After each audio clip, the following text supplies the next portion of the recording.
So are we ready? Yes. And we're live. I am recording.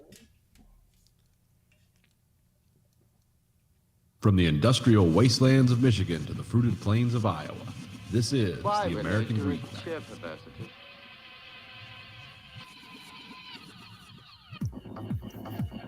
You are the dead. Remain exactly where you are. Make no move until you are ordered. We burn them to ashes and then burn the ashes. That's our official motto. Now we can see you. Clasp your hands behind your heads. Stand out in the middle of the room. Stand back to back. Who can explain the fascination of fire? What draws us to it, whether we're young or old? Here comes the candles to light you to bed. Here comes a chopper to chop off your head. And welcome to the American Greek Factory Podcast. This is Nathan. This is Colin. Andrew. And we got a big show for you tonight. Let's see, you want to jump right in with F1? Sure. Yeah, because that's something that happened. We had the first race of the season. There's a bunch of news today, so I'm gonna try to set that to the side for real quick. But Okay. yeah, so we had the Bahrain Race, which has been the first race of the year for the last 3 years. It's Okay. usually in Australia, but we're going to Australia in 2 more weeks. Okay. That'll be the first time we've been there since 2019. Australia is usually a cool race. It's not one of those where it's called like Albert Park because it's literally not a racetrack. They just pave over some pavement in a literal park and it's a racetrack. Oh, okay. But it's a fun race. But yeah, so we have Bahrain.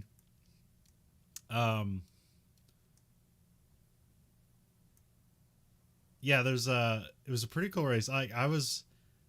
We had qualifying, and then the kind of the big shocker there is that like the Mercedes were behind Red Bull and Ferrari, who was at the front, but then like way at the back are all the Mercedes customer teams. Oh, okay. So everyone who has a Mercedes engine seems to be fucked this year. Wonder what happened there. This is what I wrote down. Occam Fraser doesn't apply to F1 because it's like there's a lot of things that are going around. Like, what's the rumor? It's like, okay, did every Mercedes customer team get their arrow wrong and they're all fucked? And it's like, it's possible. But what's more likely is that what changed with all the engines? It's that they all have to use this E10 fuel, and apparently the Mercedes engines don't like the E10 fuel. Oh, okay. But don't know. Maybe just the customer team fucked up all their arrows. And we have like crazy stuff like today because you're starting to see like I was like, oh yeah, that front wing looks pretty cool, and it's like, why is it? It's like, oh, they're not painting like over the carbon fiber because they're saving weight by using less paint. Yep. Because every team is pretty much overweight with all their cars except for Alfa Romeo, which their cars is within the weight or near the minimum weight, but that kind of means their car is potentially more fragile though. So Yeah. But yeah, so yeah, we said there's no idea if it's the fuel and why it affects their engines, the other engine, because what else is about Mercedes? But yeah, so yeah, it's and then the other big shocker is that Kevin Magnussen, who came in off of like a day of testing and not knowing he was going to be in F1, puts it P7 and gets to on qualifying. So that was a real uplifting for the Haas team. So Yeah, that's like got to be your first time in a while, huh? oh yeah, that's since Australia 2019, I think, is the last time, because I think he put it P5 there in Australia in 2019. But I don't know, I've also been watching the 2016 season, which when Haas first entered it, and I didn't know they actually like gotten the points in their first 2 races. It was like P6 their first race and P5 their second race.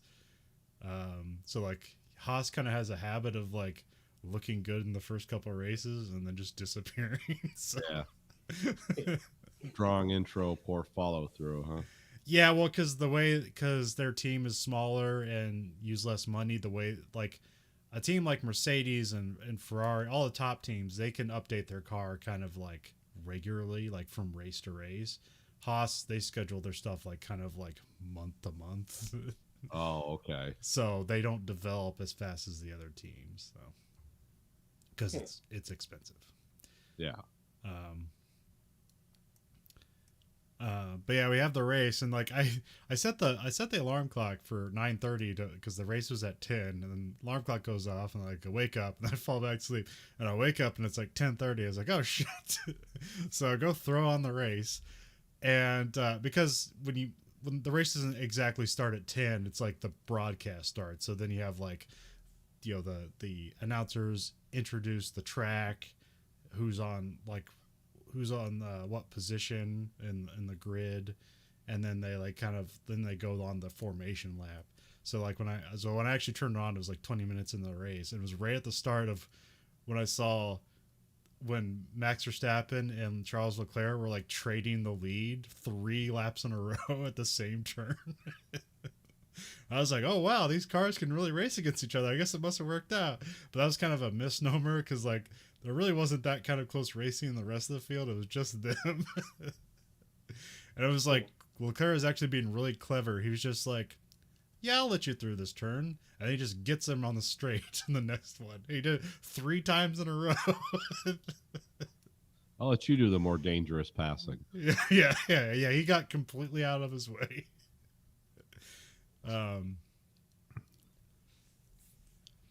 So yeah, it was like Verstappen had an engine failure, right?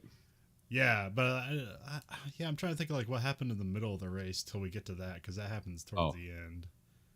But I can't think of anything that happened in the middle of the race right now. Yeah, McLaren were just like all the way in the back. I mean, they're better than like Williams.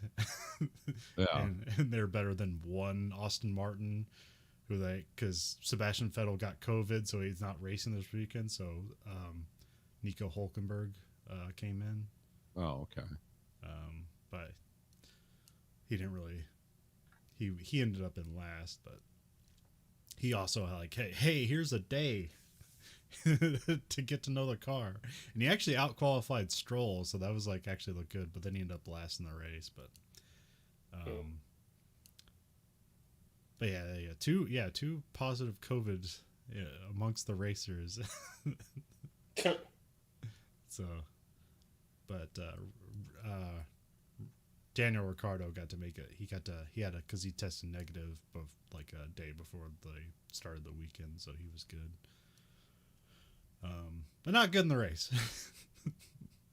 But also there's like some stuff where like the Mercedes, like it seemed like it's just going to be a Ferrari versus Red Bull season, because like the Mercedes were just behind them, but they're like a half a minute behind them.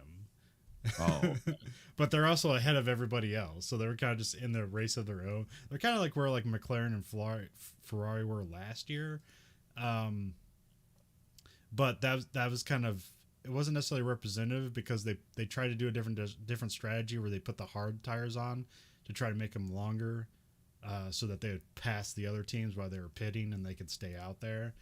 But the tires were so slow, they were like losing a second a lap to the cars in front. Oh wow. Yeah, so That's a lot.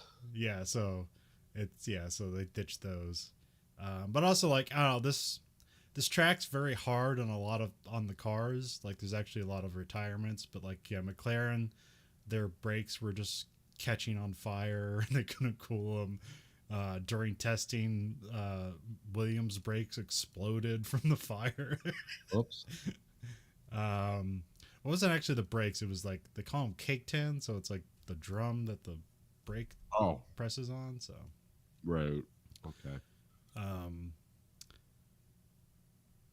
It's hard on tires. So, and because these tires are new, it's not necessarily representative of like what the tires are going to be like in all the other races. So like we don't know what tire strategy is going to happen. But yeah, we get to. There's another Gasly, like with like 17 laps to go or something. His car catches on fire, and so that brings out a safety car, and so everybody dives into the pits, puts on fresh tires. They get the car taken care of, and then they start up again. But like Verstappen's on the radio complaining that he can't turn his wheel; it's too heavy. and that kind of looks bad for Sainz, because Sainz couldn't get past him with a perfectly working car. This guy has his steering screwed up, and this guy still can't pass him. Which apparently that was like when they dropped the car off the jack, it like hit like a steering pinion or something like that. Or oh yeah, that'll do it. Yeah, where it's probably where the two joins are, where they're supposed to be smooth, and one's bent into it, and it's just grinding together. Yeah. But then like around like a few laps later, then like he's like saying that there's a problem with the battery. He gets back, the engineers say like there's not a problem with the battery, and then he's like slowing down. He's like, what can we do? And they're like, there's not much we can do, because he's wondering if like he can just put it in some weird mode that will fix something, because sometimes they can do that.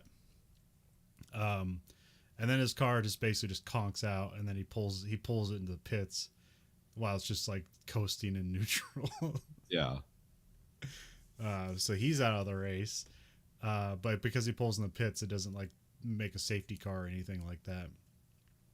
Then we get around to like we're one lap left in the race, and it's Leclerc, Sainz, and Perez.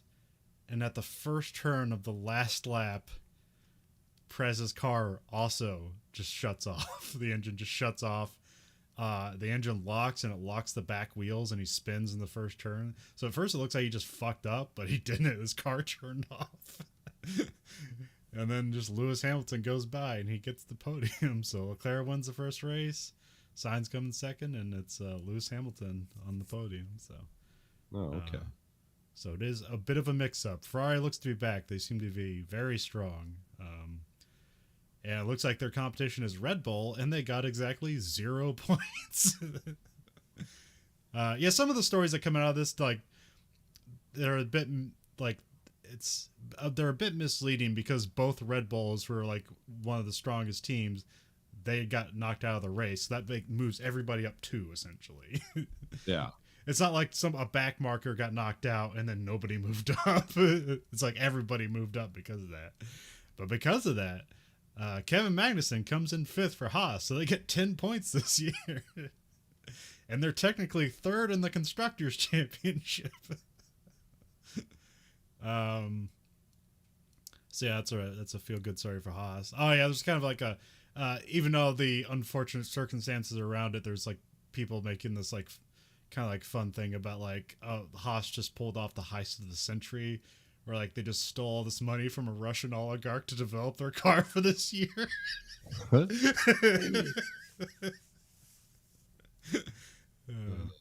Somebody's yacht got sold, so they can... And Mick Schumacher came in 11th, which is his best finish, but it would have been nice if he got in the points, but he didn't. Didn't he get in a wreck like in the beginning of the race, like in the first 3 laps? He got Occam like hit his back tire, and he spun around and he caught it. Like he just did a 360 with an F1 car. It was actually kind of cool. Highlights. It's like, whoa. Yeah. Oh, wow, he's still going.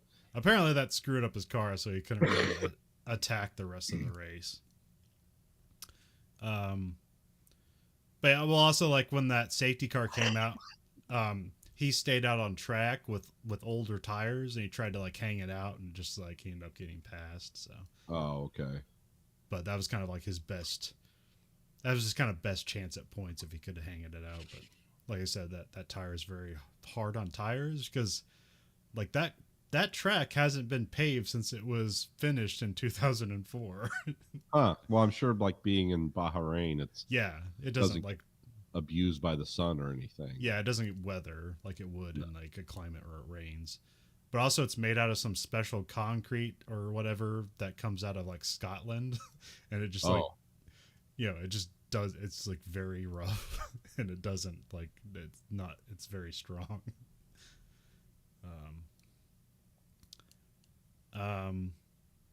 Yeah, and well, so I always know they always called him Guan Yu Zhou. He's the Chinese driver, but now because you say the last name first, and China, a lot of Asian countries you do that. So now they're, I guess he said he prefers to be called Zhou Guan Yu. So that's fine. I'll call him just Zhou or whatever. But I like the way I like it in reverse. It flows better as Guan Yu Zhou rather than Zhou Guan Yu. Yeah. But if he prefers it, whatever. Or it might be also that somebody pressured him into doing that because it's like, all right, we're F1. We need to increase our audience. Like, here's our one Chinese driver with potentially a billion people to watch it.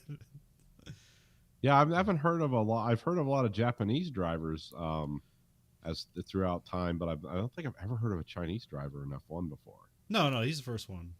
Oh, okay. Yeah. And I don't know, people are like somewhat comparing him unfairly to Mazepin where he's just like a money guy, but like I've seen him race in F2. Like I've seen him like have good races. I mean, he didn't win the championship last year, so like his sponsors carried him a lot of weight, and also he'd be the first Chinese driver, but like so far, like, I wouldn't say he's bad, but so. And he actually he lost a bunch of places, I think, in the opening lap, and he like gained a bunch of them back. Like he was at some point, because they're in different pit strategies, he was like fighting with Lewis Hamilton and he got by him. Huh. I also so I don't know if you know about this, they have these things called tire blankets to heat up the tires. I've seen them, yeah. And so that helps them get in the range where they'll be more sticky and grip on the track. So apparently they've lowered the temperatures from 100 to 70. I don't know which degree that is, because if it's Celsius, that means those blankets are boiling the tires. Yeah. Because usually like everything's in kilometers and Celsius for a more international audience. So Right. I don't know what the temperatures are, but yeah, they've come down. And because of that, like when people are coming out of the pits, it's just an ice skating rink for the drivers. Oh. Yeah, so yeah, look for that stuff when people are like coming out of the pits, because it's very hairy. Because like probably spinning in circles. Yeah. Because there's one where like Magnussen was like fighting Gasly coming out of the pits, and like Gasly got by him, but like as soon as he could like heat his tires up, then he would pass back Gasly and get by him. So yeah, there's some fun, better racing there. Because like last year, like, I mean, you wouldn't have stuff like that last year. Last year there'd be like you have one chance to pass a person or it fucks your tires. And here it's like you get way more chances. Yeah. But also there's things like, because there's less dirty air, it means like the slipstream is less effective, because those basically it's a void behind it. So if you drive right behind that, there's like no air to block your forward progress. So there's less of that now, but they still have DRS. So yeah, so you got that, and Bottas like finished in 6th, and so that was 6th. So that was really good for Alfa Romeo. Basically all the Ferrari customer teams did pretty well, which it's just Haas and Alfa Romeo. Those tires, peak temperature for those in Fahrenheit is 212 degrees. Oh, okay. So yeah, 100 degrees Celsius is 212 degrees. Because I immediately looked like, I found an article on that. I was like, oh, okay. And then it's like, oh, there's been controversy around these because Ferrari had a different style at one time. And yeah. Well, they're just going to get rid of them. Yeah. I guess for it's like cost reasons, and it just ends up working out better, because like F2 already doesn't have them, and there's a lot of crazy shit there where people are coming out in just an ice skating rink, which it makes him look really bad. Like, oh, you're an amateur. Yeah. Oh, I there's told you they heat the wiring harnesses at work, right? What was that? We have wiring harness heating chambers before they put them on the line. Oh, okay. Because putting, I don't know if you ever seen a wiring harness in a modern vehicle. It's an octopus. Yeah. And some of them are like this big around now because they have so many sensors and stuff. They found if you heat those in an oven, kind of an oven it rolls through as it's coming up to the car, because they're all sequenced on the line for what car needs what wiring harness. You can put them in place and they just snap them down real quick. And then, yeah, about 20 feet away from that, like they permanently take that shape. So they're routed perfectly, so they're not fighting against it. Yeah. Because all the rubber and plastic in them has been heated up. And it's like, oh, excuse me. It's like, oh, that's cool, but not in the summer. Not to have that job in the summer. Like the guys point out, it's like, well, all the plants in Mexico are air conditioned. It's like, yeah, they're paying for other things here, like living wages and stuff. So yeah, they get that. It's also a lot hotter in Mexico than it is here. So yeah, I've seen they do heat different things to put cars together. So yeah, because there's some fun, just crazy nonsense in the F2 race where it's like 2 different teams at exactly the same time didn't fit their wheel on correctly in the pits, and so you had 2 cars just bottom out, like trying to get out of the pits, and their wheels are just rolling all over the pits. It's like, oh, you guys are a bunch of shitheads, aren't you? Yeah, I'd like to be the chief of that pit crew. Just throw your thing down. I was like, oh, I'm done. These idiots can't even do the basics. Just ruined it. You know, probably did $10,000 worth of damage to something. And there was this one guy, I think it's like a Wawa or something like that, Japanese driver, and he was doing his outlap. The tires were cold. He fucked up, slides off the track. He doesn't catch the engine, and the engine goes and stalls. And so at F2 they don't have like in F1 they call it what's called anti-stall. It keeps it from stalling, so it can keep going. They don't have that in F2, so if you stall your car, you're done, because they don't have starters, and they don't have like the electrical thing that the F1 cars have, so they just can't restart the car. You can't bring out the big long screwdriver with the thing on the end of it to kick the engine over. No, they allow that in Indycar, but not in F2. Yeah. Yeah, so your race is just done, which I don't know. Like, I guess the only way to say it, because the clutch is on the steering wheel, so I think the only way you could like keep the engine from stalling when you kind of like go from a high gear and suddenly go to a low gear, you'd have to just like pull on the clutch to keep it from like stalling itself. But you probably like in the middle of like not crashing, you might forget to do that. Yeah, you really don't use the clutch at all. You only use it on starts. Yeah. Because that's the only time like you have it in first gear, you drop it, and then like when you're coming out of the pits, that's the only time you ever use the clutch. So you're not really using it, because otherwise they just have the paddle shifters. But right. you don't need to hold the clutch to paddle shift. So you just hit the thing. It's very synchronized transmissions. Yeah. What was the other thing they fucked up in F2? Oh yeah. So that guy fucked up. So he's at the bottom of the pack during the race, and like he ended up I forget how many cars in, but he ended up passing like 18 people in the race. So he came back. So he. But yeah, so it looks like Ferrari's very strong. I mean, the only thing I could hope for is like, it'd be nice if like, because all these cars are way different, if like the different tracks bring out positive character and negative characteristics of all the different cars, and then like suddenly this car's ahead. But from the qualifying the Saudi Arabia Grand Prix today, it looks like Ferrari's pretty much on top. Although, surprisingly, they didn't take pole, because Sergio Perez is put it on pole for the first time in his career. And for some reason, Max Verstappen was like nowhere. He qualified in 4th. His tires weren't working or something. So, there's also like yesterday there was a missile attack at the Aramco oil factory that's like 7 miles from the track. So the drivers had like a 4-hour meeting of whether they're going to race or not. Which it looks like they're like weren't going to race, but I guess, not necessarily for their own safety, but for the safety of like the fans and stuff there. And I guess somebody must have told him about like the one WWE trip. It's like, this is Saudi Arabia. Like, they won't let you leave if they don't want you to. Yeah. It's like, They're not going to respect your wishes. They're known for that.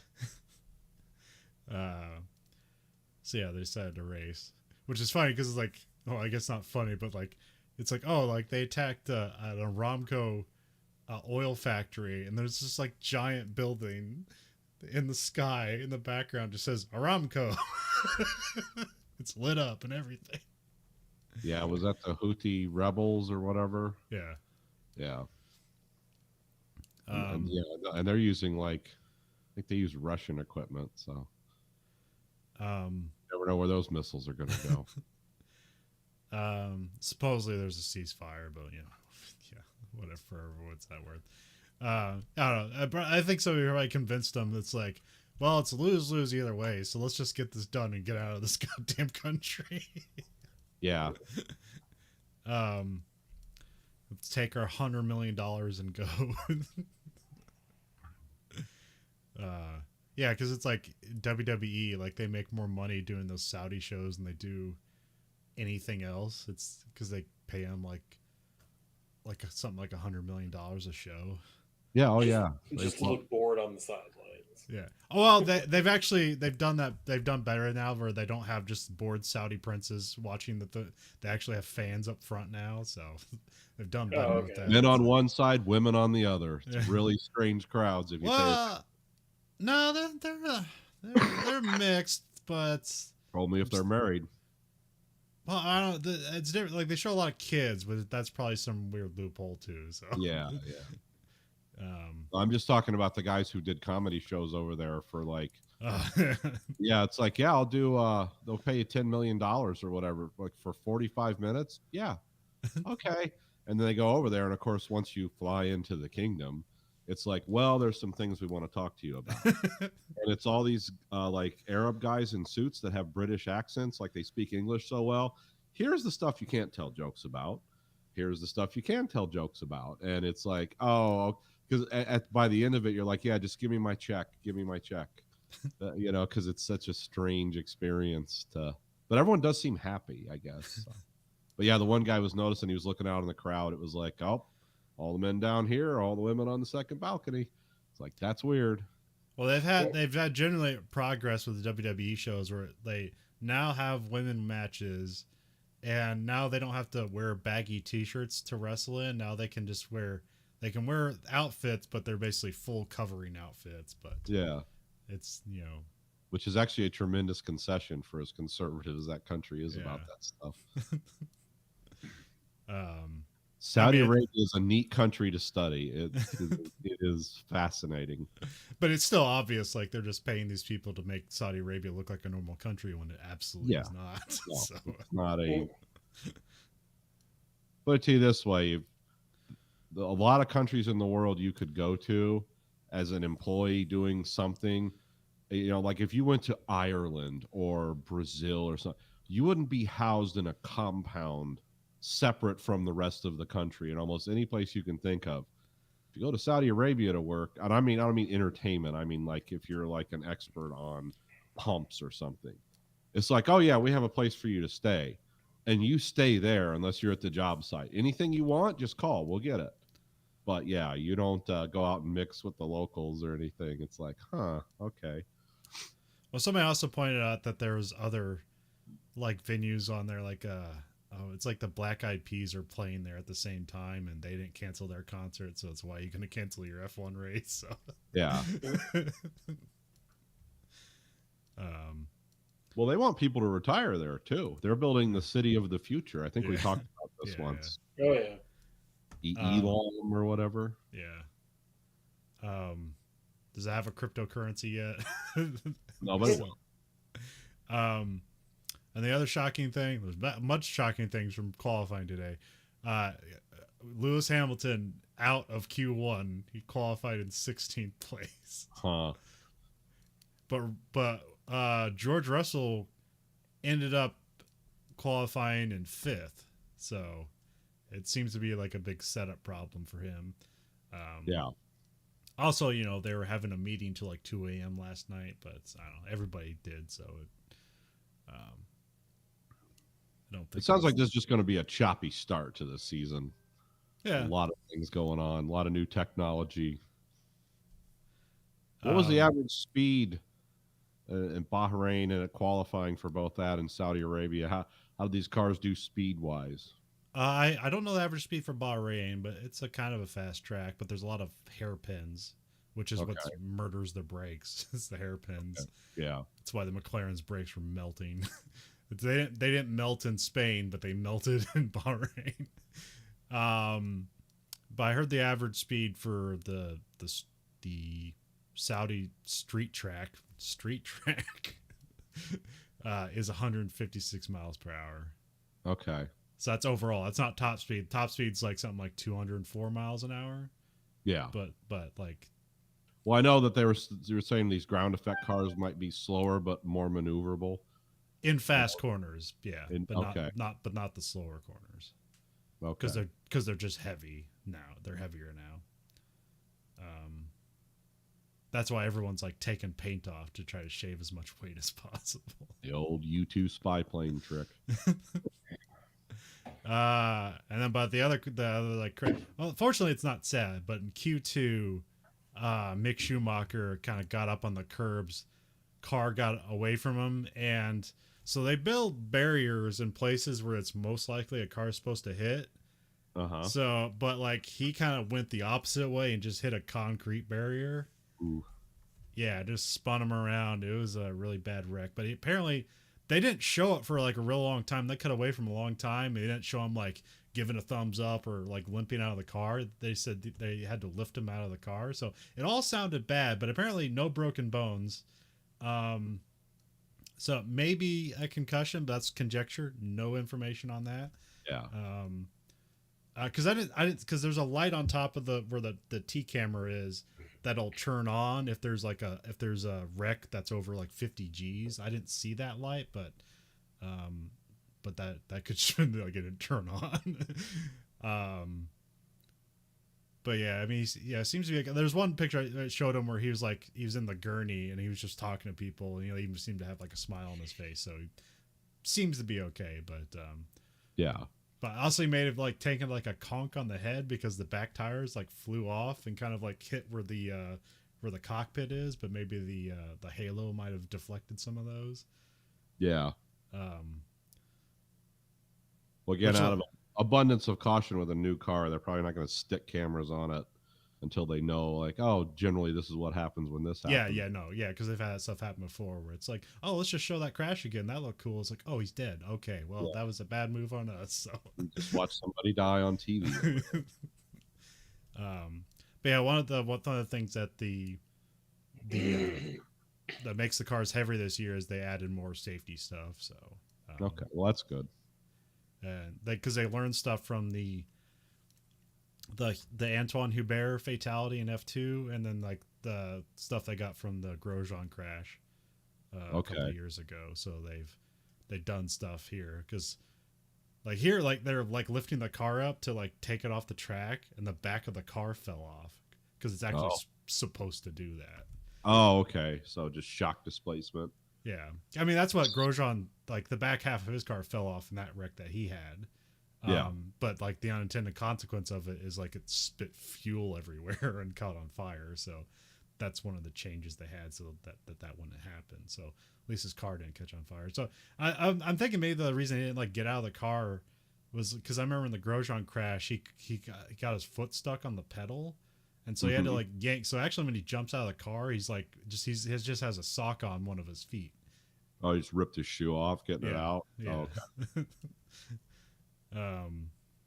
So I wonder if like his foot got stuck and he just stayed there until they could get him out. Yeah, it's probably the best. I mean, unless the car's actively on fire, it's probably the safest place. Yeah. But yeah, the car looked completely totaled, so I don't know if they're going to be racing tomorrow, but I'm sure they'll try. So. Yeah, you run into a cement barrier. That's pretty. That's catastrophic in a street car. Yeah, I mean, it wasn't like he hit it sideways and bounced off of it, but it's still not good.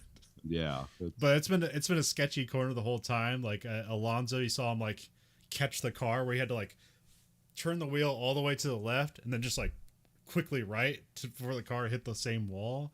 And then also like in Q3, Occam did the same thing. You could see him like, because there's like the skid marks in the wall where Mick Schumacher's the wheels of his car hit and just left a rubber mark, and he was like heading directly towards it but catches the car before it hits that same exact spot.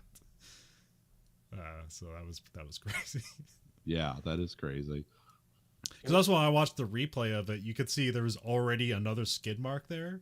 So somebody had already like kind of touched that wall. So yeah, maybe not make it concrete. Yeah, they might have to do some design work on that. But yeah, so I was qualifying today for the Saudi Arabian Grand Prix.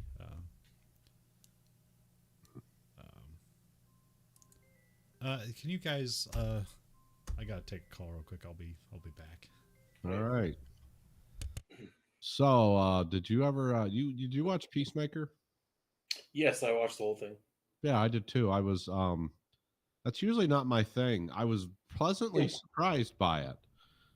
Because usually that comic book stuff where it's kind of got a lot of comedic stuff in it, especially it's like, oh, okay, I'm not, because there's going to be like in jokes and stuff. Is like, I don't really know much about comic books, so but this kind of this surprised me. John Cena surprised me because I never think of him as a guy like, oh, John Cena is going to entertain me. And yeah, he did a really amazing job in Suicide Squad too. Yeah, that's where I remembered him from. I was like, oh, okay, yeah. I mean, he's actually a really good actor as far as like he's been putting together a pretty solid role for a while now. I mean, I'd like to see him do something even more dramatic than this at some point after he gets done with this. But at the same time, I think the reason why it works is that I actually like looked up lore videos for Peacemaker because I was like, oh, okay, where did this character come from? Like, he actually was a character that was made by Triumph Comics, like Blue Beetle and other people that got merged into DC. Okay. So he only had like 7 single issues by himself before he was merged and then never really had his own comic again, ever. Okay. So, I mean, he's not like a main character. I think James Gunn was able to merge a bunch of stuff and do things interestingly with the character because like he basically had free reign with it. But I also think James Gunn is underappreciated at making him comic book characters seem relatable and like real people. Yeah. Like there's not a lot of that. While also keeping them ridiculous and unbelievable. Well, yes, while also keeping them ridiculous. Because like Shazam's the other DC movie where it's kind of like, oh, that's a real person. It's not, just a perfect whatever the fuck this person is. Like they have flaws, they have things they need to work on. They're not a good person, maybe even in general, but they're working on it. And it's like, okay, cool. Like that. Not that every superhero should be that way or vigilante or whatever you want to call it, but James Gunn did a really good job with Guardians of the Galaxy, obviously. He's doing a really good job with Peacemaker. I don't know what else he's got lined up. Slither was a good movie.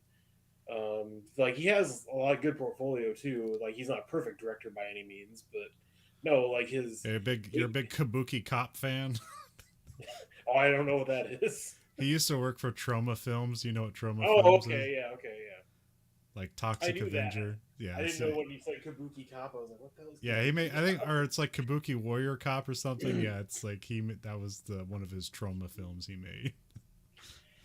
Well, I mean, it's just like really, like, who would picture a superhero like just wanting to go out and get laid and then encountering like an alien mastermind and then somehow overcoming them and then robbing their apartment after?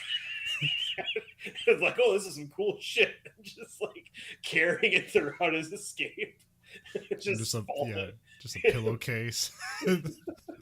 Like that was fucking great. I mean, the whole fucking season was great. I mean, there wasn't very many low points in there for me to be like, oh, come on, I kind of wish they would have done something different. Like knowing like some of the lore behind the character, what is there, and like what they were doing with him. Like, it's pretty fucking solid. Especially like the end of the fucking season. When like, oh my god, the Justice League did show up, and then he's like, "Was fucking done, assholes," or whatever. It just fucking walks. Doesn't like, it's not in awe of them. Doesn't like, give them any head or give them any respect at all. It's just like, fuck you guys, we got this. or whatever as he's carrying half his dead team basically across the finish line. You have Diebeard who like decides to rush into action and like trips on a rock and gets a compound fracture.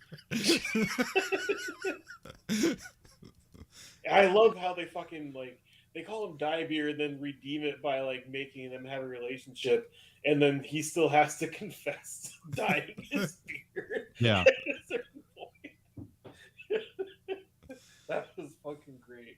Yeah, well, I like there's this was some. I mean, it's HBO and it's James Gunn, but I couldn't believe like the dark comedy, like all the time in this, and the characters. People just are so schizophrenic about different things. Like, oh, you shouldn't say that, or like they were talking in the van once about that song. What was that? Elephants for Water, the Pumped Up Kick song, and Peacemaker's like, that's a song about murder. That stuff's wrong, and they just got done like killing a room full of people. There's just so many weird moments in this that were funny that really John Cena carried a lot of, which again, this surprised me that like I've never been entertained by John Cena before. I mean, he was good in the Suicide Squad, but he was like just an ensemble player. In this, he like kind of carries the show. Yeah. And he's a moron, and he's like, oh, this is the guy that like everything that's wrong with America is embodied in this guy. But in the end, he's likable, and it's like, oh, well, yeah, he's just not.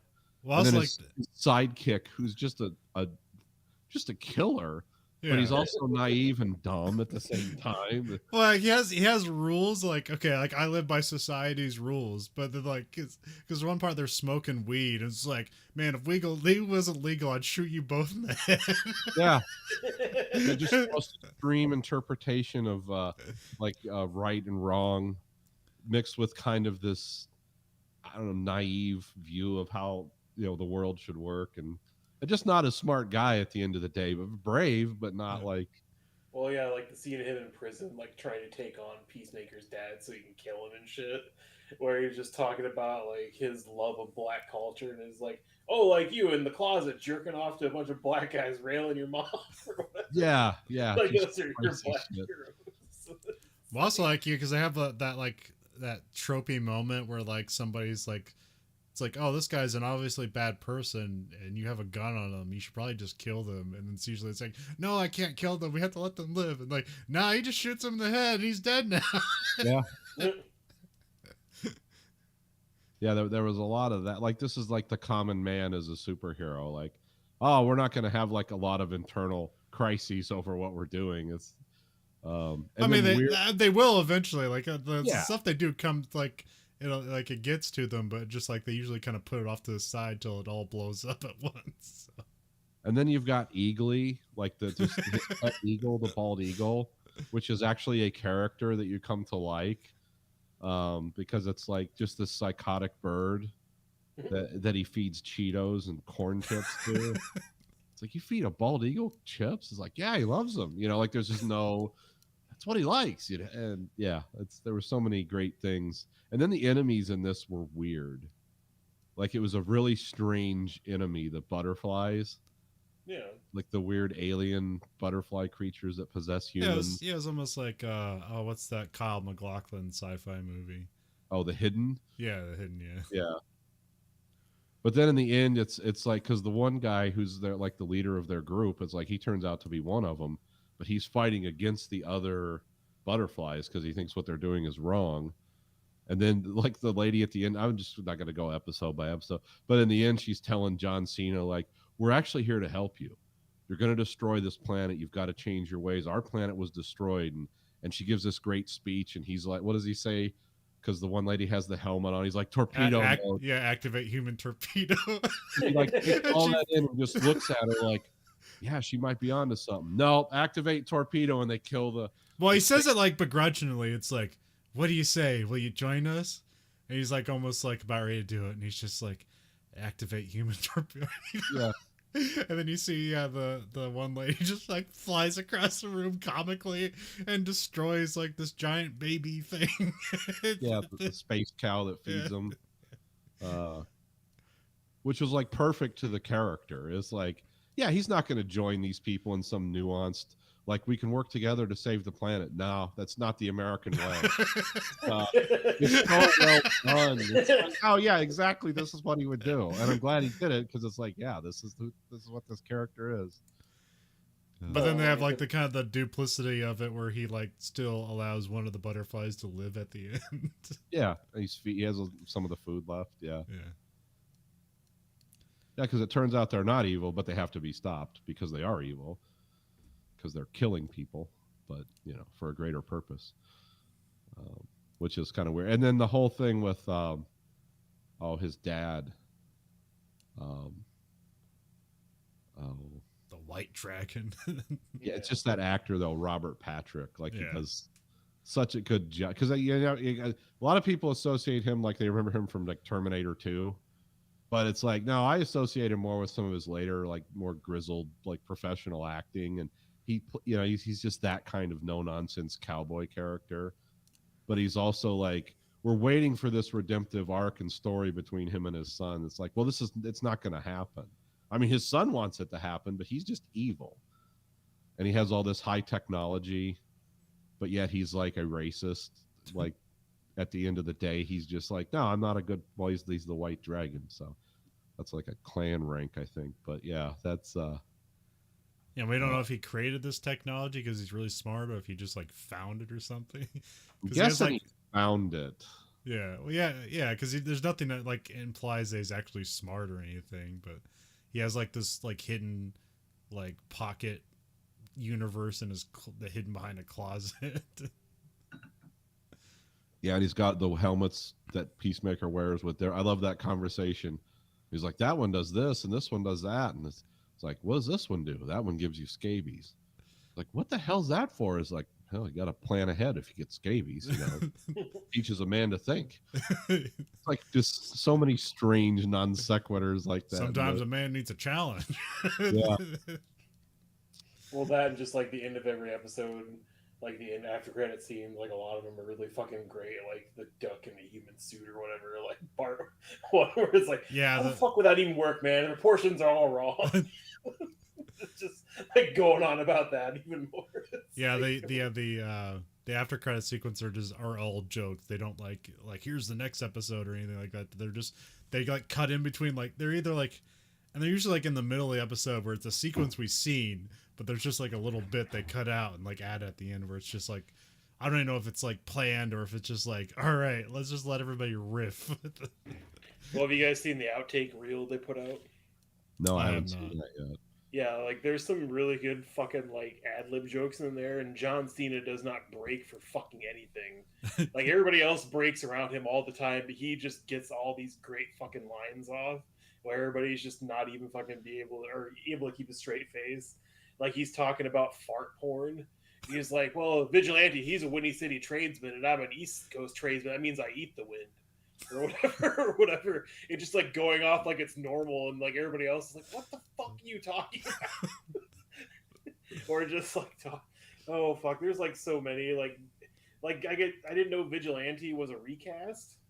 Like they had shot a lot of the episodes with that original person, and then they recast it to that guy because it wasn't working out as far as like the chemistry and shit on set, and like the way they're delivering lines and stuff. And that guy did a really good job, seeming like an unhinged fucking psychopath, but also very relatable at the same time. But yeah, Well, I wouldn't say he's unhinged. It's just like he seems like a dork, but also when he murders people, he's like still a dork.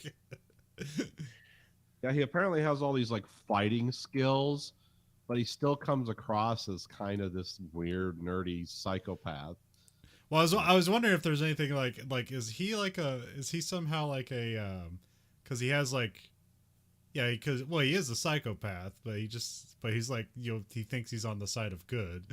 I was wondering if they're gonna make him a butterfly, because there's a lot of things where like, well, he probably should have died there. He took like a grenade at his feet and he was just okay. I mean, he's hobbling around. It's like that hurt, but he was still alive when he should have been dead. well, I mean, look at the new Batman movie. He took a bomb to the face and he's fine. Yeah, but he's got bat stuff. I mean, this guy is a waiter. Yeah, true. Did anybody see the new Batman movie yet? I did, but I don't know. Do you want us to wait to talk about it, Nathan? I haven't seen it yet. I'm waiting to see it. Well, I know that they just released that deleted scene yesterday. Yeah, which I'm not like looking for them to like, yeah, let's go back into the Joker. Well, it was just interesting I just liked the way they made the Joker look, I guess. Like, I don't think it would have fit in the movie at all because it just doesn't, it just tears you out of what they're doing. Well, yeah, it didn't necessarily relate to the plot, but No, that's what I'm saying. It tears you out of what they're doing. They're doing an active investigation during and it's the whole already movie. a 3-hour fucking movie. Yeah, so adding another like 5.5 minute scene you take out of it is another fucking slog. But at the same time, everything in that movie worked towards the fucking ending. Like there wasn't one scene that was out of place or too long or something that seemed. No, I mean maybe like the car chase with Penguin movie was a little bit too long, but at the same time, I don't know. That was cool though. So it was cool. But I'm just saying, like, there's not a lot of bloat there where you're just like having character development scenes for no reason, or like a bunch of like, oh, this is Bruce Wayne in real life for no reason for 5 minutes. It doesn't add anything necessarily to the story or like the overall plot. But at the same time, like, I really liked that movie and I thought it was pretty good for being as shit on as it was for a while. yeah, I know. I'm here for emo Batman. So, and I really like that. Like, they're basically it's a Batman movie essentially without Bruce Wayne. It's just Batman essentially. Yeah. Yeah, and it is more of an investigation, although, you know, sometimes it's like they seem kind of stupid at the investigation. No, but I think that humanizes fucking character though, because like who doesn't make bad logic leaps? And Well, shit, I like- mean, Batman. Well, yes, but also like this is. I mean, I can overlook it, but it's just like there is some kind of like Batman is supposed to be like impenetrable and when it comes to being a detective and stuff like that. And like it was kind of stupid when he was like painting stuff on the ground and putting pictures around, like, you know, that's his like, you know, red string board. Yeah. And it's like, why are you doing this to your floor? That's a little ridiculous, but it's like, it's emo Batman. It's like, okay, yeah, that's you're emo, that's why you do it. Well, I guess I'm just like thinking about like certain like Phantasm, Mask Phantasm, stuff like that. Where I mean, Batman overlooks things or makes mistakes, and then he eventually finds out. Yeah, that, well, like, I never read the book, but I heard that's kind of like what Batman Year One is about, where he's like starting out and he's like not perfect at it. But here they make the distinction like he's been doing this for 2 years, so that's kind of like I don't give him a break if he's been doing this for 2 years. It's technically Yeah, I not mean, I Batman guess he Year did- One; it's Batman Year 3. Yeah, sure. I guess I mean he did make. I mean the one part where they kidnap the guy for no reason, and yeah, and then also the tool. I was trying to think of any other mistakes he made as far as identifying, but yeah, it's. Well, I no, mean, there's a thing where it's like Penguin identifies something about URL because he knows Spanish, but apparently Batman like knows nothing of Spanish. Well, to be fair, what white person knows about Spanish? I don't know, the rich kid that can afford tutors. Yeah, I know. Although he only knows like Well, yeah. 2 people, so Well, I mean, it was just refreshing to see them not paint the Waynes as saints too, which was yeah, nice. no, I really like that. Although they kind of pulled back on that. Oh yeah, they did. They definitely kind of like, oh wait a minute. Oh, he totally wouldn't have done that. It's like, what is what? It's he still did it though. It's not. Like, Yeah, he still I don't trusted care. a mobster to scare somebody, and they killed them. That's kind of Yeah. your fault. did anybody see the new show Minx on HBO yet? No. No. No, it's the. I don't know if this is a. I think it's just a fictional story, not a real life or not a real life story turned into a TV show. But it's about this woman that wants to write a feminist magazine because this is in the early '70s and the theater revolution, and so she's just trying to get her magazine published. Nobody will take it until this porn producer comes up and gives her a chance, and he's like, "Well, you need to make it a skin mag," and she was like, "I'm not gonna fucking do that. That's not what this magazine's about. I'm not gonna." Put a bunch of tits in here. He's like, oh no, I want to put dicks in there. And like some, because Burt Reynolds made everybody go wild or whatever when he posed half naked or whatever on that oh fuck, what was it, GQ or some other fucking magazine at the time.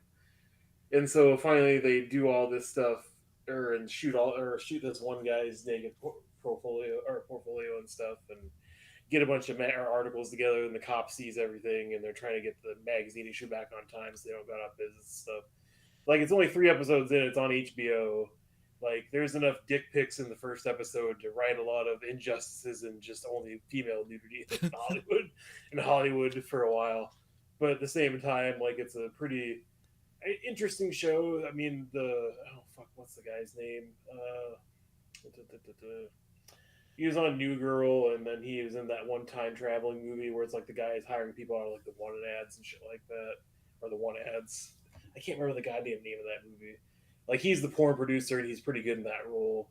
The rest of the cast I don't really recognize, so I don't know if it's just because I don't. Safety Not Guaranteed? Yeah, Safety Not Guaranteed, yeah.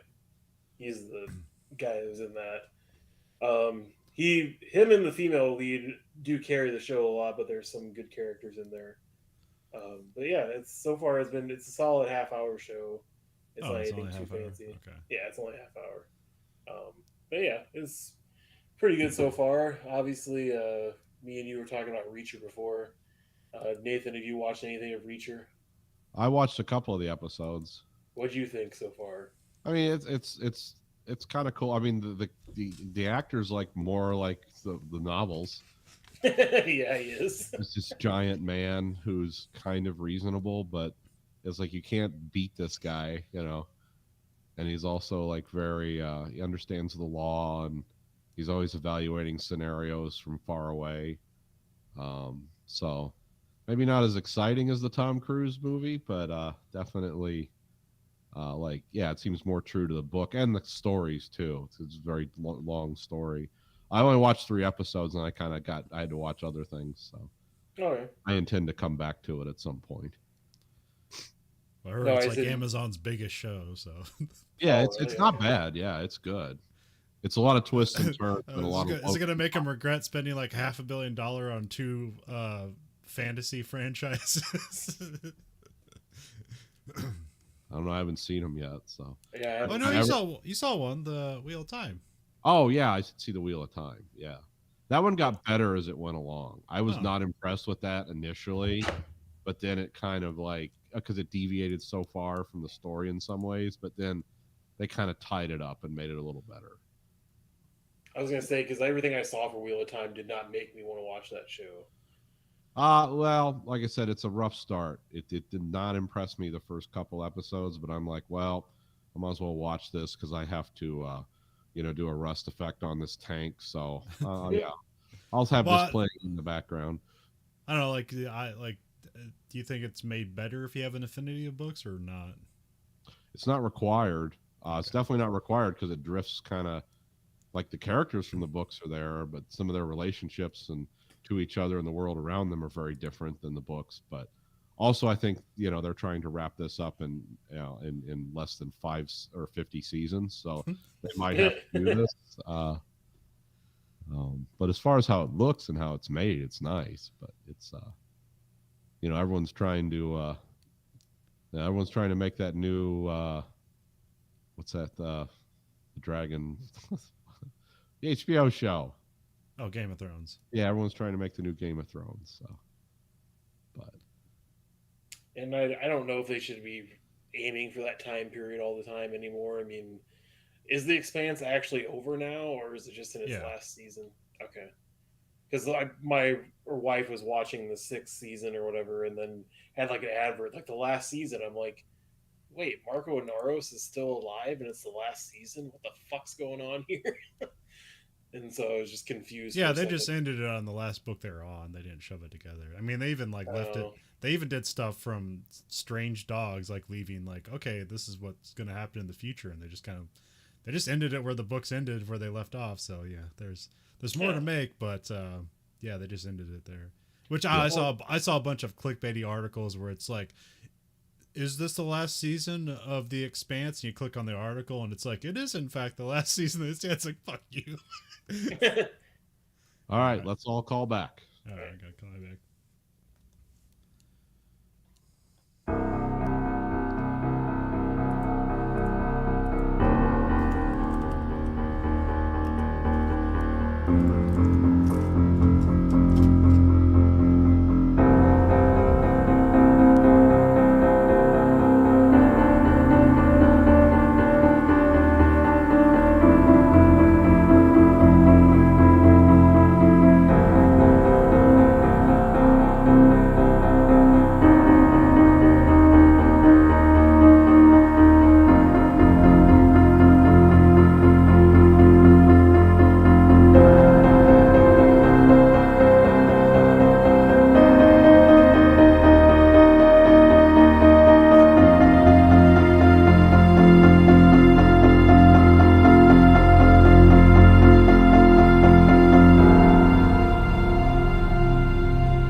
Hey. And we're back. What was? Oh yeah, the one's the Lord of the Rings show. Because I was about to ask what the hell the other fantasy show was. Because I didn't look very good either, based on the trailers for Amazon. Yeah, we'll have to see. I mean, that's an interesting, basically doing the Silmarillion. Like, that's a tall order. I mean, when Peter Jackson did the Lord of the Rings, that was a tall order. The Silmarillion is like oh wow, okay, you're gonna take that on. It's probably less well known, but yeah. Well, I mean, do they really want to retread any more Lord of the Rings stuff? Or... Oh yeah, yeah. It's Yeah. I mean, it's profitable. It's well written. It's good stuff. Well, I just mean, is it like too soon to like keep diving back into that again already? Because you just had the Hobbit stuff like what 10 years ago. Yeah. Oh, And then there was obviously- like 4 years between Spider-Man movies, and now it's the biggest movie ever. True. Doesn't matter, dude. No, I know. I guess I'm just speaking for myself because it's like I'd kind of like to see something besides like. I mean, obviously you could do like side stuff that was going on in the main quest, but it's like everybody kind of knows what the ending's gonna fucking be. At a certain point, you can still have some cool shit, just like the new Kenobi show. It looks really interesting, but everybody knows what the ending is. Like, obviously, that's why it's a limited series, and they're trying to like make it more focused on him evading people for a while. But Yeah, I did love just the concept of the character points out. It's like, go do evil things, because Jedi try to make things better for people, so just look for goodness, and that's where the Jedi are. not wrong. That's how you find them. Yeah, also last week there was another race. You had the Indycar race at Texas at their oval. Oh, okay. Which I'm not going to get into it because I don't want to bore Andrew more. Other than the big talking point there is he had Scott McLaughlin, who won last week's race, and he was a rookie last year, and so he led this race for like 180 laps. And last year he also came in second, and at the last turn, his teammate gets by him and wins the race. That's got to make you feel good. You guys talking about F1 just lets me know what all the memes on the internet mean every week. Oh, there are a lot of F1 memes you're getting? Yes. Yes, F1 memes constantly. Like Mercedes in a grave with somebody doing a peace sign over Yeah. And fucking just like all the popular memes, because F1 loves memes. I should point you to there are multiple, like probably dozens of YouTube F1 meme channels where they just take memes and then just like take the videos of the different stuff and just throw memes together. They're funny and not good all at the same time, and I'm enthralled by them. But also, like some other F1 stuff is that they came out with an F1 Lego Technic set. Okay. And I tried to get it, couldn't. It was like sold out immediately. So then because I looked that up, I got suggested some other things. So then I got a different McLaren. I got a McLaren Senna Lego Technic. That looks cool. Yeah. Yeah. I've seen that kit. I haven't seen it built. Yeah, this is $30, so it's pretty cool. Oh, that's only 30? Jesus. Yeah. Wow, that's not much for Lego. Wow. No, yeah, usually because I have an X-wing that costs like $50, but that's probably because of it's a Star Wars tax. So Yeah. And like I don't like the Lego Technics. They're not as like satisfying as Lego to put together because like your fingers kind of burn after doing it because there's a lot of pressing these little tubes into it. But a lot of the engineering behind them are like really fascinating and interesting. Like they put a thing on top where you can turn the wheels. There's also a lot of expensive add-on kits you get where you can basically just turn these into RC cars. Oh, okay. Because like you have all this gear stuff, you can just hook a motor up to it, and like now you can turn it remotely, and there's a drivetrain you can make it work. Yeah, they have a thing on here where, like, I'm not sure if you can see it, but like they kind of simulate the valves, and so they go up and down. Oh, that's neat. Huh. Put a lot of thought into that. Yeah, because they make a little drivetrain that just hits it and makes it look like it's moving. But yeah, it's pretty cool. It takes like 4 hours to put together. You just follow it's directions are a bit harder because like things are like the spatial awareness is just a bit different. But yeah, it's really cool how they take stuff and make it look like the real thing. And then just because I got another one, so here's a Jeep Wrangler. It's got a little hook on the front that I think you can also attach a motor to make it wrench things, and there's actually like a suspension back here, but it really doesn't compress, so it's kind of just more for looks. Oh, okay. So I'll also put that one together. And I also got the new Batmobile. Yeah, I seriously wanted that, but I talked myself out of getting it multiple times. That's Yeah. kind of neat. Oh yeah. This is only $100, which is a lot, but also for Lego, not that much. Yeah. Especially for a license thing. Yeah, the hood comes up, but that doesn't really make a whole lot of sense because the engine's in the back, and this also, if you can see, has has valves that move, Oh, okay. Oh, it's got the pistons that go up and down and all that. and it's got a oh, what do you call that? A differential. So if I spin the wheels one way, the other they counter rotate in the opposite direction because it's actually putting power out in multiple directions. So when you both ride it forward, it moves the valves and it spins this little fire thing in the back. That's how a real one works. And then you got the thing on top that steers the wheels, but also if you press it down, it has the engine lights up. Oh, that's neat. And there's also a weird switch in here where it lights up the front. Okay. So I don't. This car must have like two engines because it's got a giant engine in the back, but there must be something in the front too. So, that was pretty fun. And this is a lot bigger than the other ones. And then apparently because McLaren's not doing very good in F1, I did order the set, and it was going to take a month to get here. But people must have canceled their order because here it is. All right. So That looks cool. yeah, this one is big. How many pieces is that? I think it's like 1,200, 1,432 pieces. Oh, okay. So Nice. They do Yeah. have model kits of F1 cars, yeah, but they're mainly like the classic ones. yeah. Like they have the 1975 Martini Brabham, Okay. and then they have the Formula One, the open wheel era, like the 60s.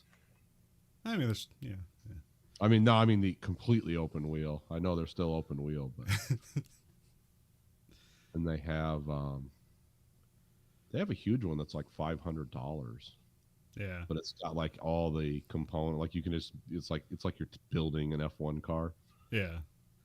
Those are the 1/8 scale ones. I've seen one down at the store, but they don't do the modern ones very much, or No, if they they're- do, very small. Yeah, I did get one that was but it would cost a fuck ton. Yeah. It was of Lewis Hamilton's 2020 F1 car because that's my favorite looking F1 car. Yeah, So I got that. Yeah, I thought of like, hey, every year I should buy like the championship car and then have this collection. And it's like, yeah, I'm not spending $270 every year on a toy car I'm not going to use. yeah.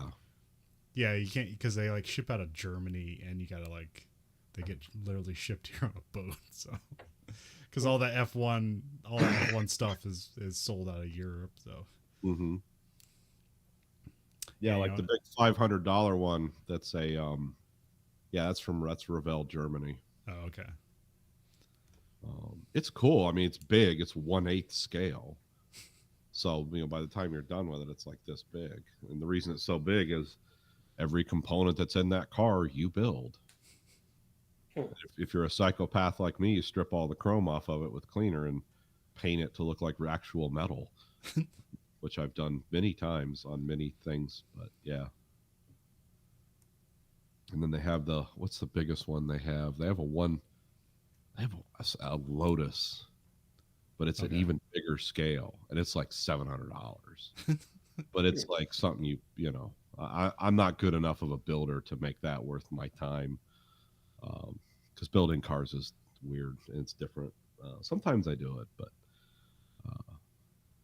yeah, but it has It's a lot of Like interior work that no one's gonna see. it has that, and it also has I forget that's an earlier era of F1, and it has a sticker kit that's like a booklet on its own because you have to put all those sponsor Oh, yeah, stickers yeah. all over it. It's like page after page after page, and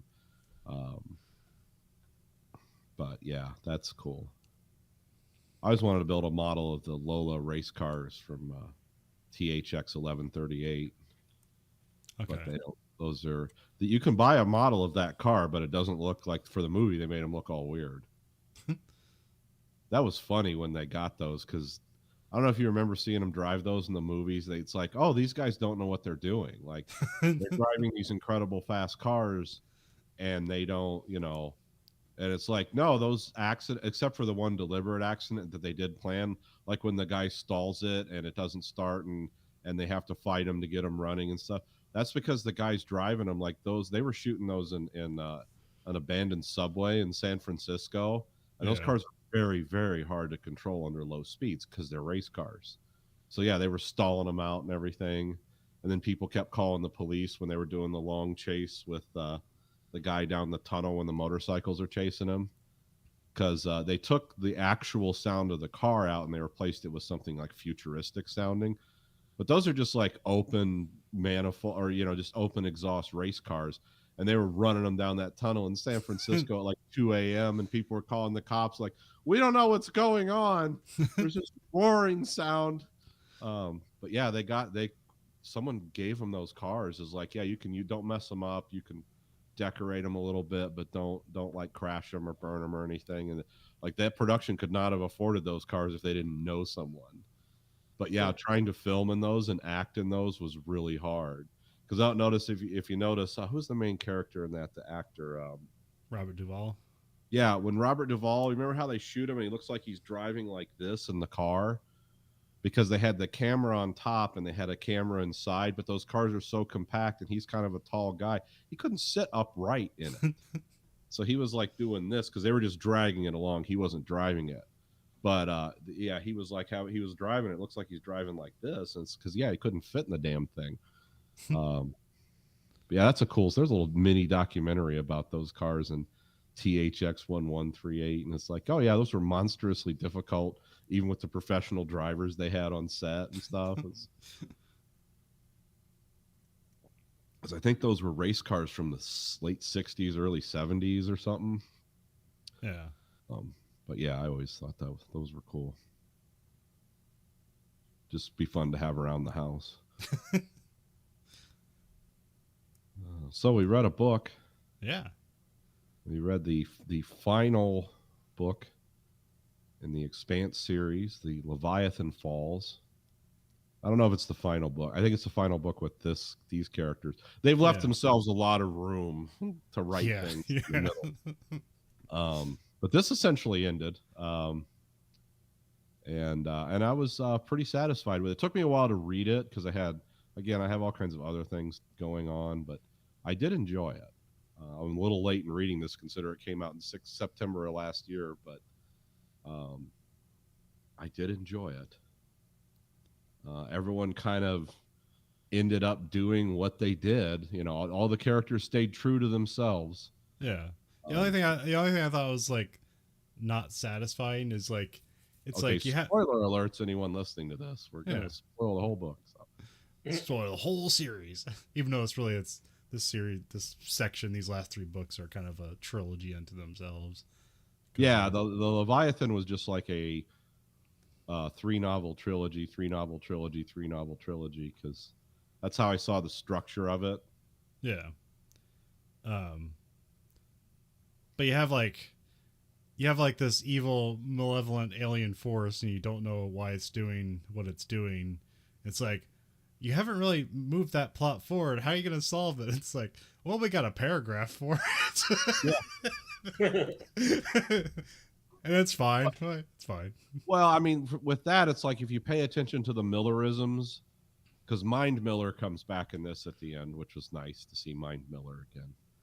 And like when he talks about it, he kind of, and even when he came back in Cibola Burn, and it's like, yeah, he kind of gives some insight into what these things are supposed to be or what they are. But it's like, yeah, it's like, yeah, you can't duplicate this science because this is that next level of physics you guys aren't at. And it's like, there's another level of physics. It's like, oh yeah.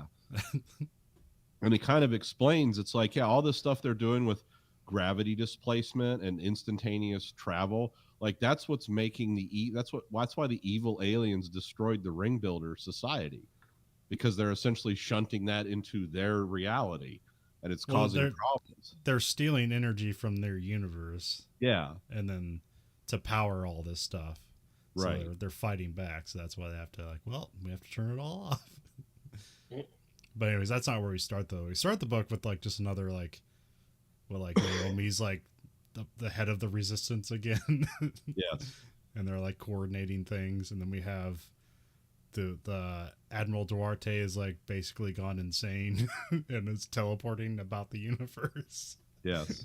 And he's trying to like make every human being into an omni being, like a hive mind. Yeah. to try to save the world, because that's the way he thinks it'll save it. Well, that's interesting because this finishes out the Martian society, because the Martian society as depicted in the first 3 books is like, oh, they're like pre-fascist. Like they're not good people. They have their mission and they have their sayings, and you always got to watch those societies that talk about honor and duty. Because it's your duty to die for them, and they'll be honored if you did. It always ends up being something like that with those kind of societies. So the Martians was kind of like the Franco's Spain. Yeah. And then when Duarte and all the Martians defect after they realize the terraforming experiment's over, the Laconian Empire is like, oh, they're straight up Nazis. Like there's nothing good about any civilization like that. They were always the counterpoint to the resistance and the Belters and some humans, the ones that weren't just sitting around on Earth committing massive crimes. It's like, well, we're doing something and they're being lazy. It's like, yeah, you're doing something all right, but you're doing something that is also bad. So that was, Duarte becomes like Bowman in 2010, where he just appears in people's rooms and it's like he makes mysterious statements about this is what we've got to do, and I'm gonna solve the problem. And it's like, and the problem is to take everyone's consciousness away and make humans into just a drone civilization, which was ultimately weirdly the weakness that destroyed the ring builders society too. It's like, oh, so you're gonna try the same tactic that failed against the outer evil again. All right, cool. I guess that's why you're Batman. We have LV Okoye like studying this giant diamond that's like a giant computer that the builders built, and it's like the size of a sun. Yeah, well, it took all the resources of a solar system and made a giant diamond that has many. What does it have? Many wormholes in it. I don't know. Yeah, it's basically. I can't remember if they gave the details. It's just kind of like the vague thing that they can only skim information off of with the people that were brought back to life by the nanobots from the planet. Yeah, because they were rebuilt kind of in the with the mental ability to comprehend ring builders, because that thing is called the library. This is what the ring builders call it. And you can take the gray skinned, dark eyed, the 2 kids, and then later Amos, and they can like sort of comprehend it, but it's comprehensible in their minds are still human in some way. Yeah. So they represent themselves as like 3 old women that are passing knowledge on, but it becomes very bizarre and esoteric. Like you don't get straight answers. Yeah. It's very 2001: A Space Odyssey in that. Like, well, you're not really getting answers. Yeah. But the story's moving forward. We have 2 completely different, beings that don't communicate exactly across. It's like there's no translation. Yeah, I mean, well, this was like also the core story behind Ender's Game. It's like the human war against the aliens and vice versa was not because they were conquerors or we were bad. It's like, oh, we just can't communicate with one another because they too were a hive mind and we weren't. And it's like, they borrow a lot of like the great stuff and put it into something else, which is is satisfying. And then we have like the anti-Bobby in this. I can't remember. Oh yeah, this became a huge character. Aliana Tanaka is like a colonel in the Laconian psycho troops, and she's what's the guy's name? Trejo, Admiral Trejo, who doesn't. He was kind of a cool character, but he doesn't do a lot in this. He makes an offer and he talks back and forth, but that's about it. But yeah, so he makes her essentially his second in command, but her whole mission is to find Duarte, no matter what it takes. She has carte blanche to recover him because he appeared to Trejo in his ship around Earth, which was impossible. It's like, wait a minute, he was crapping in his pants on Laconia, just staring off into space, and how does he hear? And he's like, oh, he's not in Laconia anymore, and so she runs him down. But she's a complete psychonaut, and actually occupies a lot of space in this book for a one book character. Yeah. But she's important to the story because she becomes where she intersects with the. Also, like this whole trilogy is like built more like Star Wars than it is like any other science. Like, I mean, it's still like mostly like kind of hard science fiction, but like this is much more like we have a Death Star, we have a princess, we have yeah. The only thing they're not doing is like jumping to the speed of light and using super technology to solve all their problems. Yeah, but it's available. You know, they have wormholes available to them, but they didn't make it. So yeah, and occasionally ships disappear, get vaporized in the wormholes, and nobody knows how to stop that except Naomi, who figured it out like 20 years ago. And they're just now like, hey, maybe we should do this Naomi stuff because now we can stop losing ships again. It's like, okay, because that's how she killed Marco.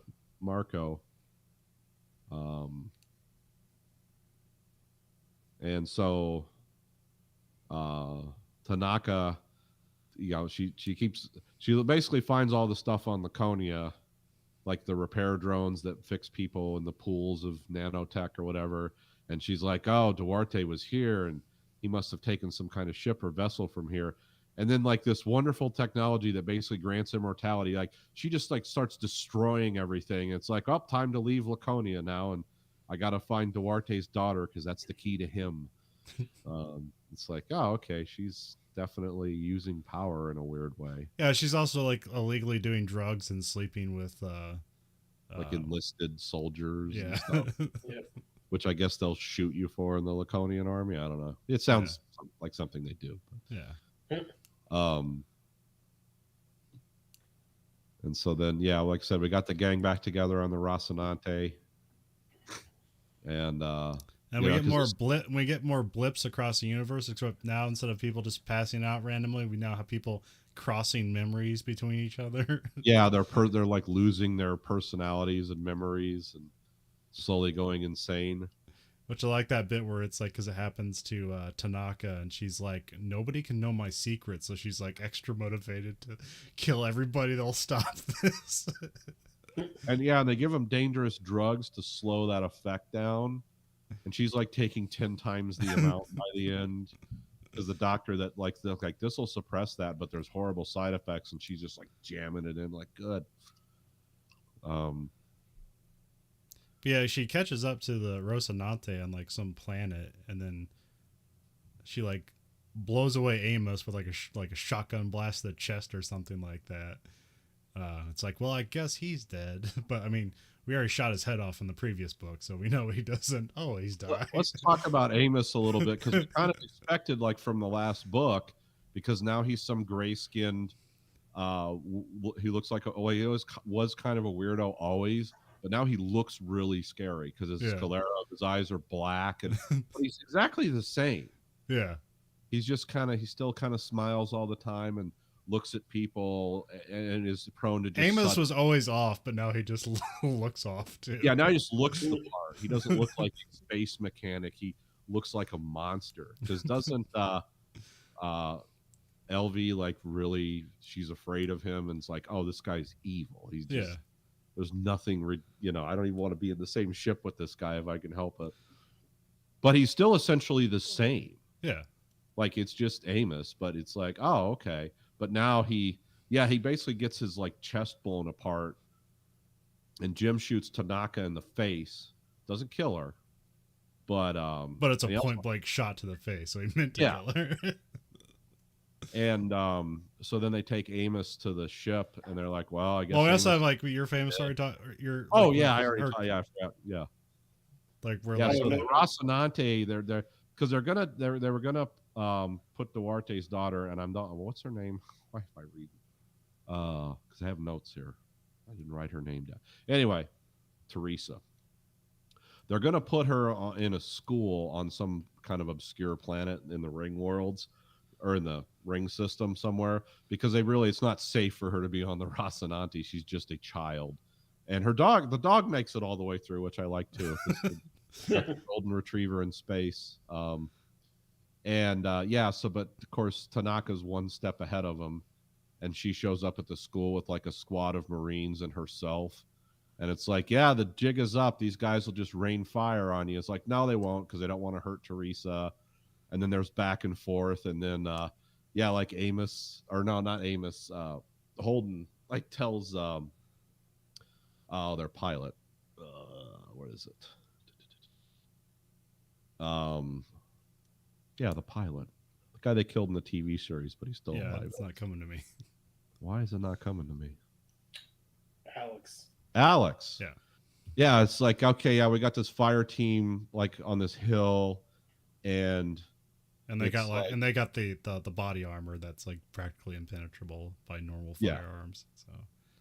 So Alex just fires the PDC cannon, takes out the squad of Marines, which like freezes Tanaka for a second, like she can't think. She's like, I can't believe they did that. That's insanely dangerous. I could have killed like everyone in a 10-mile radius. And so that's how they kind of get the jump on her and start moving towards the ship. And it ends in a shootout where Amos is apparently dead.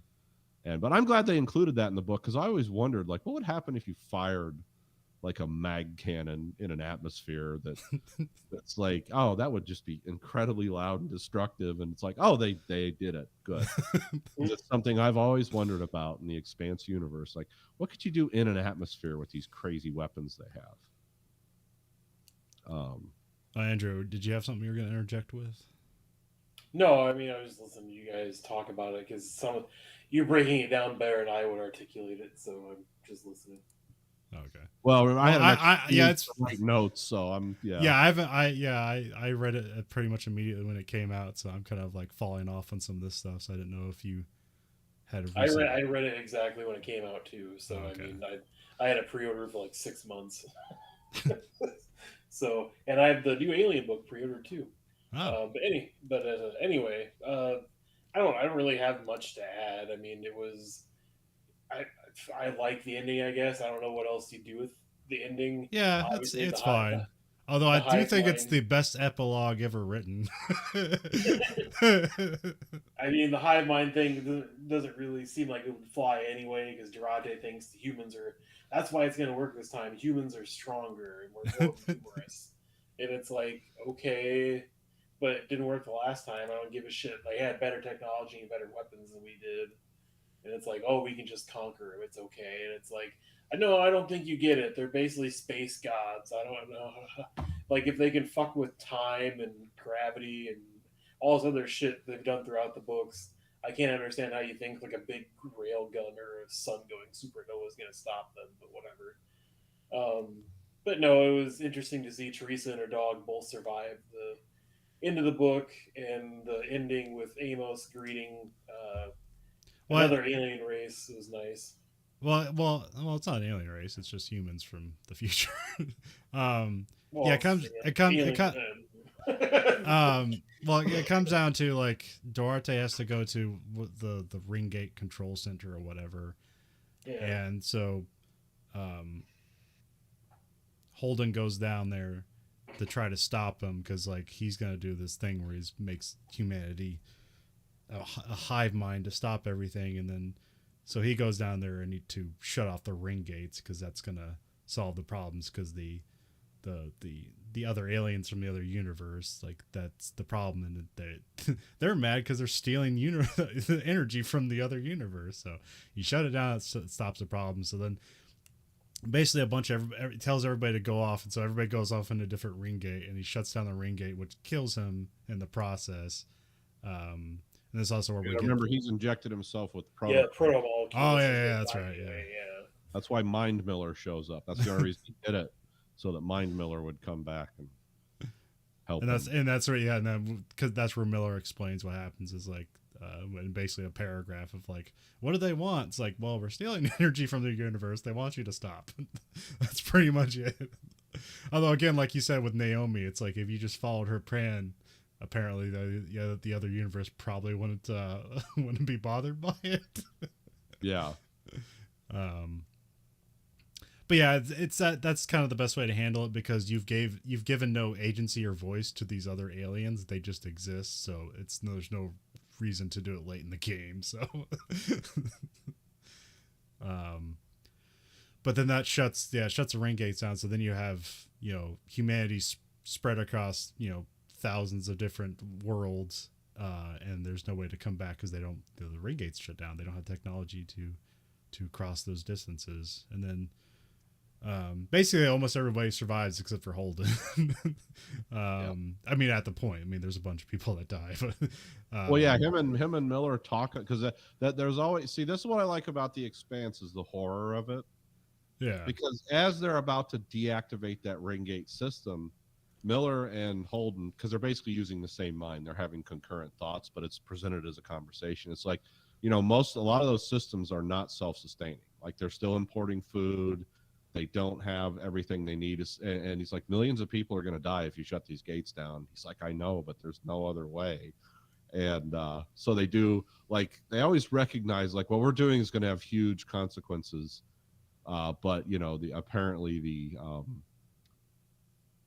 the other solution is worse.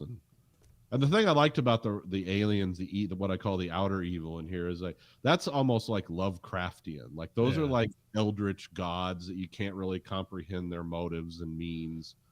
You can only accept and understand the damage they're causing, but not the motives behind it. And it's so yeah, the series this basically ended like, oh, this is about where it should have ended, considering the pace and the tempo this series is built throughout, where it's like, yeah, there's a lot of horrible shit that happens all the time.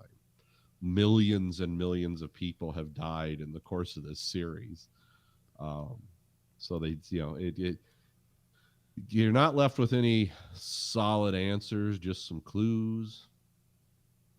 And like the crew of the Rocinante, it's like suddenly they're just broke up at the end. It's like Alex going back to his family in a system that may or may not be able to feed itself. They're on the Naomi and Amos and Duarte's daughter Teresa. They go on the Falcon and they head for the Soul Gate. They go back to Earth. And and that's pretty much it. Like you don't know what happens to anyone really, except Amos. Yeah, well, the epilogue was it like 10,000 years later or something? 1,000. Like 1,000. Okay, and then it's a different person. They like kind of they're either like waking up from some. Well, I think it's supposed to be either like almost FTL or sublight. No, they're going like 38,000 light years in one trip, but it takes like 30 days or something. Okay. So it's not like instantaneous, but it's a huge amount of space. Yeah. But I think they're just using FTL. They're not using like. No, they're using human science to do it. And they land on Earth, and then like but it's been like 1,000 years of development, so they basically have different languages. But then they meet some guy who's like basically like they describe him as like kind of like a Viking with black tattoos and stuff like that. Yeah, because the guy thought he's like, oh, he has an entire body tattoo. I've never seen anything like that. That's interesting. And this guy's a linguistics expert. Yeah, and it seems like Earth's not doing too well. And then we find out the guy he's talking to is Amos, and he's like, well, it's about time you came around. We got a lot of work to do. It's been a rough millennium around here, but we're starting to get our shit together. So it was just great that Amos is the one that survives all of time to help humanity. Yeah, the most unlikely guy turns out to be like the. But again, they set that up after they come back to the ship because they think he's dead, and then like they're flying through space trying to get away from Tanaka's cruiser that's over the planet, and then Amos shows up. He's like, "Oh man, I got a headache." You know, he's like, "Oh, he just healed himself. All right, weird." But you know, again, that doesn't just pop out of nowhere that he's at the end of the book. It's like, oh, he's apparently infinitely self-repairing. So yeah. And I read the Strange Dogs book, which is about like the weird dog animals that repair the kids and all the other stuff, which they cover in the recent season of the Expanse on Amazon, which I was like, oh, they're doing that. Yep, they're setting it up. Yeah, because there could be movies after this or other. Yeah, films. I mean, they always say that when like they cancel a television series, like we're gonna do a movie. It's like, no, you aren't. Remember, they're gonna do like 4 Deadwood movies, and they did 1 and never again. What was the other one they did? Oh, Firefly. Yeah. They got a movie. Which that's one of those shows that should have never been canceled. But okay, That's Fox for you. Well, you know, Josh Whedon would have got canceled eventually. oh, he would have got a 5-year run and a couple movies out of that before. This. I know, I was just joking. Or maybe he would have. Andrew means like culturally canceled. Yeah. Oh well. I don't know if you know about what's happened to Joss Whedon recently, but Wasn't he being mean to people on set? yeah, pretty much. Oh, Yeah. And Which isn't necessarily like, wait, I mean, I can understand it, but that's just like a little, it's like, yeah, bosses are mean and awful. Like, you don't have to work for them, but also you're not, it's also awful to do that to people. So, well, he was doing it to women, like cruelly. yeah. That's what I understood. And like, weirdly, and like the one black guy in the set, so it's like seems weirdly pointed. I didn't know about that part of it. Okay. Well, I don't know how, like, when I think of mean boss, I think of someone who could, like, is intimidating. And when I see that guy interviewed, I'm not like, oh, this guy could be intimidating. I mean, I guess if he holds your career in his hands, he could be. But, yeah, I don't know. Yeah, I wasn't there, so I can't tell. But, well, he was someone who also advertised himself as being a good guy and for all this stuff. And then you find out he's an asshole. Yeah. Like no one's canceled Ridley Scott because I don't think he's ever pretended to be anything other than an angry Englishman. It's like, Ridley Scott was mean to me. It's like, yeah, no shit. What do you think? well, I mean, he's mean to everybody though. That's yeah. If he's only mean to like one group of people, then he'd be canceled because.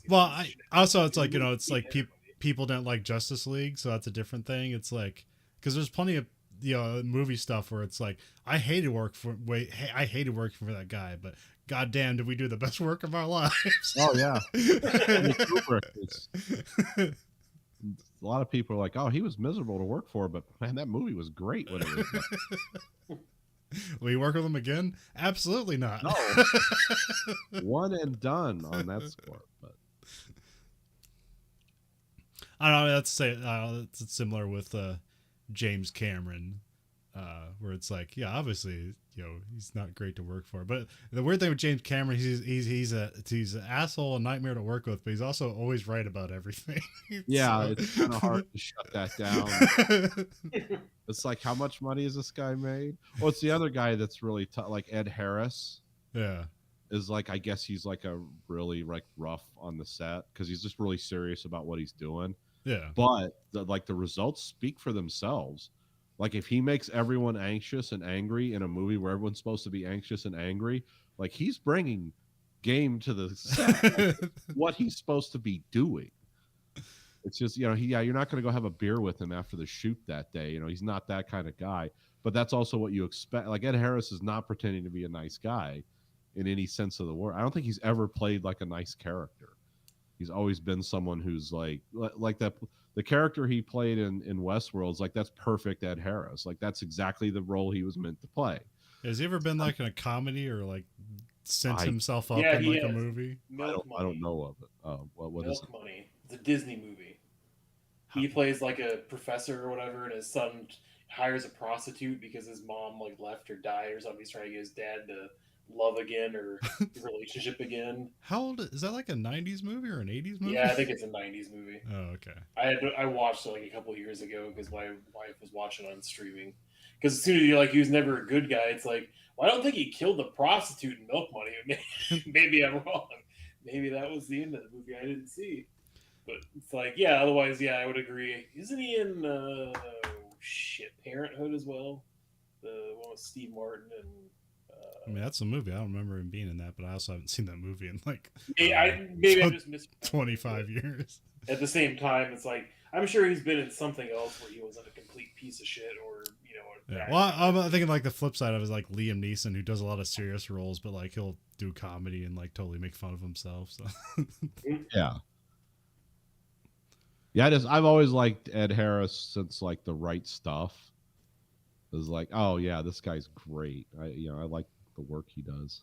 But I've heard that he's like, oh, he's real serious. yeah. And usually serious is like always code. I don't know, sometimes people do good work and they think the only way to do good work is to just like, it's like have everybody focus. So it's like, nobody chuckles. There's no fun to be had. It's all serious work. And then there's other people. It's like, no, we can have fun and do this. And then we pretend for a bit and we do really excellent work. And then we'll go home happy. But like, I don't know. Some people just can't do that. So Yeah. It's a different kind of. I mean, I would really like to see them finish this in the show, or like a show or a movie about the last couple books, because I kind of felt cheated when I was like, "What? That's the end of the fucking show?" Or I mean, like, there's room because like there's a 30-year gap in the books, so it's like if you want these actors to be older to portray them. Although in the books, there aren't like they're supposed to be like 9 years old, but like they have all this anti-aging medication, so they're like they're more like 40 and they look like more like they're 40 and 50. Yeah. So because remember, like Holden got exposed to a level of radiation so lethal, like his ship's medical computer was trying to like put him into like just pain management and like, oh, we've got to kill him, got to let him go gently, and it's like, yeah, he's still alive, still kicking. I think he still has to take treatments every day though, but yeah. Well, I mean, it's just there's an afterword in the book where it praises the show and stuff like that, and like working closely with it and blah blah blah. So it's just like I didn't figure the show was over already, so I was kind of taken back from the author talking about working closely with the show and also praising it for they're doing different things with the story. They're producers on the show. Remember, this used to be a sci-fi show, got moved to Amazon, and they just, I guess it must not have made the money for the budget they spend on it. Bezos couldn't jerk off to a pile of cash, so man, to cancel it. Well, he has to have his actual space organization. Yeah, he wants the real expanse. But yeah, I thought it was interesting because I knew those guys worked on the show, the writers, but I guess in the first season they didn't. Like they were just kind of given executive producer titles, like kind of in name only, and they could visit the set, but nobody would let them do anything. But then there was like one like assistant producer is like, hey, come over here. Like you want to see what we do here? And then like by the second season they were producers on the show and they actually worked in the writing team and all that. Well, because like what was George R.R. Martin's role in the Game of Thrones show? Because it sounded like he basically just had a title only thing and never really did anything for the show. Yeah, I mean that's mostly, I mean, writers and shows, that's kind of that's usually how it goes. So this is actually different. You usually don't have like the person that wrote the book working on the show.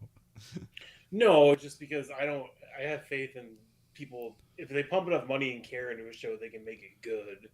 It's just that sometimes, like, hey, we got the actual fucking guy that wrote the books. Maybe we should take advantage of that if he's willing to work on it. Yeah. But at the same time, it's like maybe he wants to explore a slightly different avenue than what he did in the books. Well, also there's, I don't know, the production company also has like a huge stake in it, and there could have been something there where it's like they wanted too much. Because I remember like that was the thing with the when they were on Sci-Fi. I think it's Alcon Entertainment. So like Sci-Fi basically didn't get any money to air the show. It's like Alcon got all the money, so they're basically giving them a slot. But the slot basically didn't pay for itself, even though Sci-Fi didn't pay for the production. But then Sci-Fi wasn't getting any back end stuff like DVD sales or anything like that, so then they canceled it, even though they weren't necessarily paying for the production. And it also could be, if you've ever seen the two guys that write these books interviewed, like they seem like really cool people. Like sometimes you just want to work with people. It's like, oh, I like the work they did in the book, and they seem like cool guys. They're not like full of themselves. And it, like all the staff and everyone seems like they were just the nicest people. Yeah, they seem really close. It seemed like I never heard of like really a lot of contention on the set, and even the one guy that they had to get rid of because of his weird stuff. It's like, I don't think they hated him. They're just like, yeah, I'm sorry you did that. We can't keep you on the show. Yeah. But yeah, it was because I've heard like the guy who plays Amos Burton, like he does a podcast where he talks about stuff. Yeah, it's called Ty and That Guy. Yeah. It's pretty good. It's someone I've only listened to a couple of them, but yeah, there's a bunch out there. But because they basically review the show, but then they just go off on any tangent they want to. So yeah, so it was like, oh, this is one of those perfect things where all the people like each other, and it was a good show, and everyone got along, and yeah, I mean the most famous person in the show is guy who plays Miller. Yeah. Thomas Jane. Yeah, which and he mostly does B movies now. So, I mean, yeah, he's more into directing now, but he still does stuff. Okay. Well, it's good that he has directing, because I was worried he's gonna be like Bruce Willis now, where he's just in all these B movie schlock pieces of shit, and that's his career for the rest. Maybe you never know. Well, I mean, I really liked him in The Expanse, and it was nice to see him in that role, and then. I mean, I think he fit Miller pretty perfectly as far as visualization, anyway. But at the same time, like he's also been really good in other things and hasn't really gotten praise for it. So it's not. I mean, then see. Yeah, Hung never really took off the way it should have. Yeah. But also, I think Amazon is going to produce a Mass Effect TV series. Oh, okay. So I wonder if they're just going to hire all those people for that, because if you're being mean about it, a lot of people say that The Expanse stole a lot of things from Mass Effect. Oh, and by stole a lot of things, it takes place in space with ships. Well, and you find an ancient technology that sends people across the universe, but also Okay, this is all boilerplate space exploration story stuff right now. Well, it's like what I said when I was reviewing the book, like some of the stuff, the Lovecraft stuff and some of the other stuff I talked about. I was like, yeah, these are all ideas. I don't know, but even you, Nathan, like when you're saying like Star Trek Discovery stole something from Mass Effect, you put it down. It's like you stole a story from a video game, so obviously you don't respect video game stories. No, Picard, the first season of Picard was just like the ultimate conclusion of Mass Effect. It's like, oh, well, if we allow artificial intelligence into the universe and humanity dies, and it's like, that's in Mass Effect. I'm not saying I didn't like the Mass Effect story. I'm just saying it's like, oh, you took an idea from Mass Effect and made it into a Star Trek story, because after all, there's no more stories to tell in Star Trek, so we're just going to like redo Mass Effect. Which is like, okay. And they didn't redo it, but I mean, It was so similar. It was like, and like I said, I only know Mass Effect because my son talks to me about it. I didn't play the games, but it's like I get the story, and it's like, this Picard thing is like, this seems like, and you notice they're not talking about that anymore in the second season. I mean, those. Well, I haven't watched it, but you're giving it a go. If the second season was Picard, giving it a go. Okay.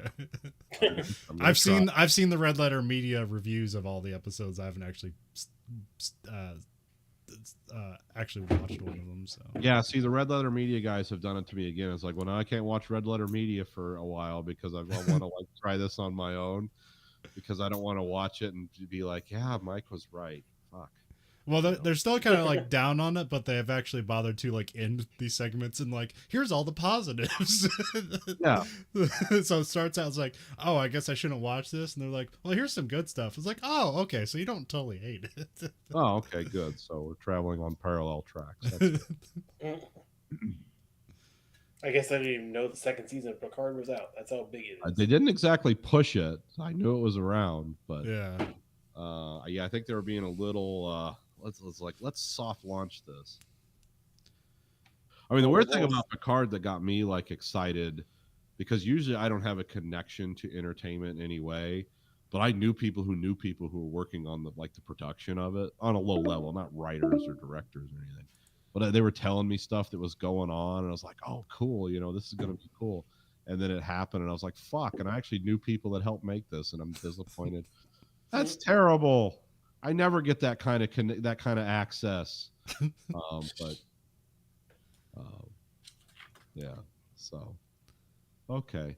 All right, let's hang up and call back, and we'll talk about Light Sleeper. All right. Okay.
We're back.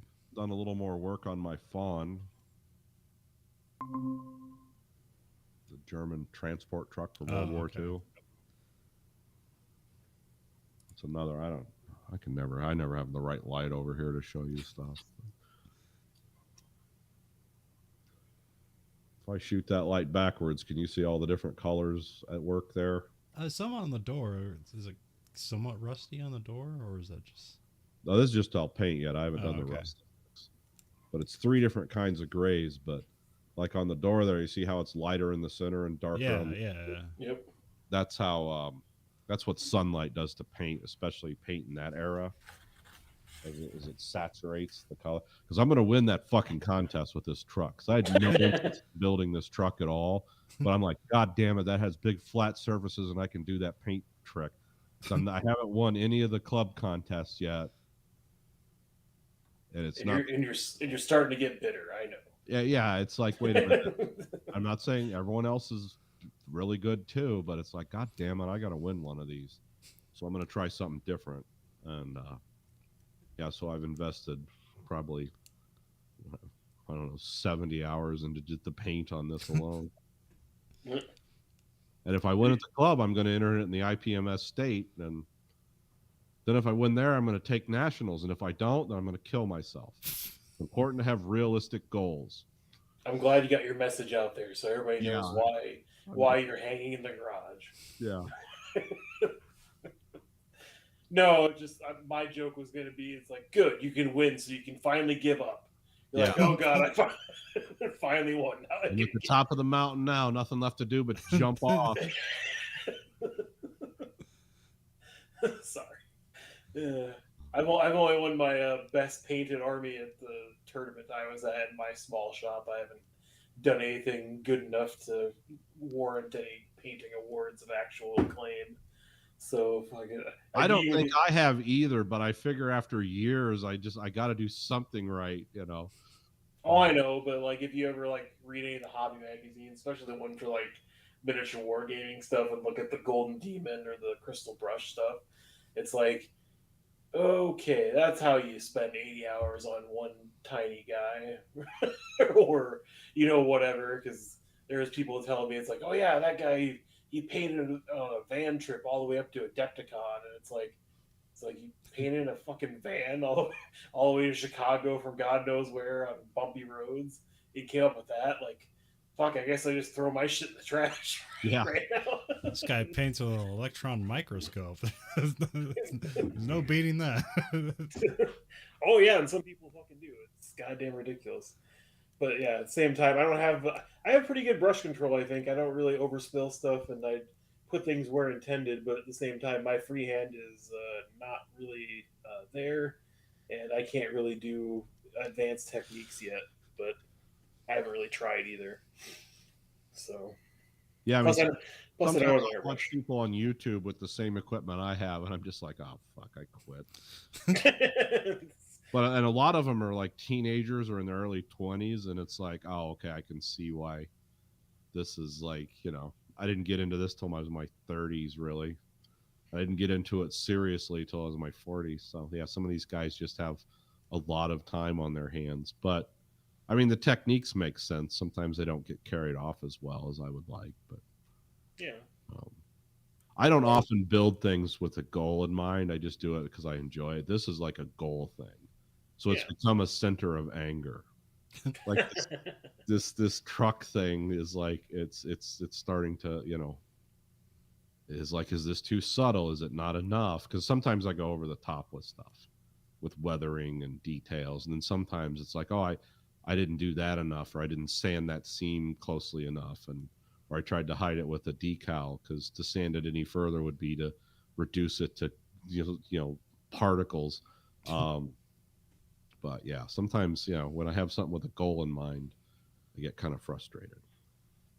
No, I mean, you're fine, man, because everybody kicks themselves for not accomplishing stuff, and I kick myself because I've kind of, I don't know, fucked up my painting schedule at all, because after all my medical shit, I've really struggled to like get back on track with like having any kind of goals hobby wise whatsoever. I've really languished. Oh yeah, if you're dealing with anything done. hyperthyroidism and you're not sleeping for 3 days and shit, like, yeah, that's a problem. Well, it's not so much that; it's just the depression that comes along with it, and a bunch of other shit. And yeah, it's just I'm like halfway through Commission Army, and I can't even tell the guy when I'm going to be done with it. His kids do next month. I'm sure he'd like to have it done at some point when he can still afford it. But at the same time, it's like, nope, still not done with it. Well, isn't that a perfect window for you? He's gonna be busy with the kid, and he can finish it. No, that's the thing. I got the commission last fucking November. So I mean, I've had it for a while, and for a while I was, or not even last November. Fuck, it was the November before that. So I've had it for over a year now. And so I originally promised them, hey, this is my quote, because I have to build everything, paint everything. Fine, that's what I accepted. That's what I'll do. I was giving him a sweetheart rate at $10 an hour because I hadn't really done it before, and I wasn't. He's a friend, not trying to fuck him over and charge him a lot of money for no reason. But at the same time, it's like, hey, I enjoy doing this. Fucking let's do this. I'll get it done, knock it out. And originally, I was making really good progress, and then he told me, it's like, hey man, you gotta slow down. I mean, I don't have room for all this stuff. You're doing it too fast. And so I took a break, and then never really got back to it. Oh. And it was just between the medical shit and just like losing the gumption to do it, because like I was really in the zone and like knocking out like 4 or 5 models a day for him, and like the bigger models I do like 1 a day or something. But it's like, yeah, he would have had his army like fucking 7 months ago at this point, or 8 months ago at this point. Instead, he's gotten like another 20 guys in like a year, instead of like the 90 I got sitting in a box downstairs I haven't even put together yet. So it's like, need to start doing that shit, but at the same time, it's like, what sounds more appealing, sleeping in or playing video games or watching YouTube or painting bottles I don't own? I don't know. For $10 an hour. Like, so. Well, but no, I really. I have a quick segment that basically along this line called "Kill a Hobby Before It Happens." Okay. Because I'm like, right now, I'm just like, there's too many, like, I'm switching to too many hobbies. Like, I have like, I got a bunch of things. I got like that VFD tube that's supposed to be like that. I need to solder together. Never done that. I still got some of those Star Wars models I haven't put together. You know, I started picking these Lego things, and I'm like, I need to stop. So now I got the big one, so I can stop at that. But the other one is, I've been watching the Donut Media stuff on YouTube, which is about cars, and they had one about like, you know, it's affordable cars to wrench on and stuff, and you can do cool stuff with. And but that video, those videos are like a year old, so now all those cars are like twice as expensive. So because I was looking at it, it's like a BMW E36, which is kind of like the BMW M3s from like the late 90s. Okay. They used to be cheap. They aren't now. No. which like, you know, you never consider like, oh, a BMW that's cheap. That doesn't coincide with each other. But and like on the video, the guy he was turning his E36 into a rally car. And then, but the thing I really liked is in the video, he gets an automatic E36 and he converts it to manual. And basically my big thing is like, I've never really worked on cars before, just very general stuff, and I feel like I have enough knowledge I can, but I've just had been too many like little failures that keeps me from ever working on a car. It's like, well, here's a big project, and I watched a guy do this. It's like I know I can do it, but I also know there's a lot of little things in between that I'm gonna get stuck on that he doesn't because he's a professional mechanic. But Well, I mean, the other upside of working on an older car too is that you have a lot more resources and something that just came out that's more trademark. yeah. Well, yeah, and way less expensive. But Well, yeah, that too. I mean, yeah, because the thing here, well, the thing is, like in this video, like he buys like a decent BMW E36 for like $5,000, and then he does the automatic to manual conversion for like, I don't know, for like $700, which seems like that Not would that cost much. more. Yeah, I mean he's doing all the labor, and Yeah. he also knows what he's doing, so that's a different. But I thing. mean, even with labor, that's actually probably not going to be too bad. I Um, mean, and he does a suspension replacement and a coolant replacement, because I guess the problem with those cars is that their cooling components are plastic, and if you replace them with like aluminum, it makes them better. Hmm. But they're rear wheel drive cars, so you can do like fun racing stuff with them. But yeah, I mean, like I mean, like the whole project, I think he puts like $15,000 of replacement parts into it. But like the port where I'd stop, it's about $7,000. But now, like all those cars are like people are asking like $20,000 for, or at least dealers are. You can get them cheaper from people who are selling them themselves, but that they're just harder to find that way. So it's like, yeah, kill the hobby for it. Because I know what happens. Like as soon as like I take out like, you know, I get all the stuff and like I take out the transmission, but then there's just a bunch of stuff in the way. It's like, wait, how do I replace the manual? And there's just not things give me a step-by-step thing. And then I just like, it'd be sitting in the garage forever and I just never finish it. So just kill a hobby before it happens. Because I already have a car project I haven't finished yet where I was replacing the console with like with a heads up display so I could have a backup camera, and I installed the camera and wired the wire from the back to the front of the car so I can install everything. But then I stopped because there's a point where it's like the wire harness has like a bunch of different colors on it that you're supposed to solder together, but like they don't all have the same color and same amount of wires. I'm like, wait, and then I'm just like, I don't want to screw anything up, so I just stopped. So that's what I was looking to do, is I was looking to get a car that's like, well, I can screw this up and then it's fine, and then I'll build more confidence, because there's no, it's like, well, then you just have a piece of shit you just throw in the junkyard. So Get you a Volvo 200 series from the 80s. yeah, that was some stuff I was looking at, but like pretty much any used car right now is like, well, Yeah. the one they worked on is before they did this BMW one was Mazda Miata, because I guess they're pretty cheap used, they're easy to work on, and the replacement parts are really cheap and they're pretty plentiful. But even that stuff, it's like there's some, like, you look at Facebook Marketplace, you could find them for like $1,000 and stuff, and it's like, oh, that's cool, but they're not like, they're ones that people already did work on. It's like, no, I want a base one so I can fuck it up. I don't want to have to unfuck your stuff. Yeah.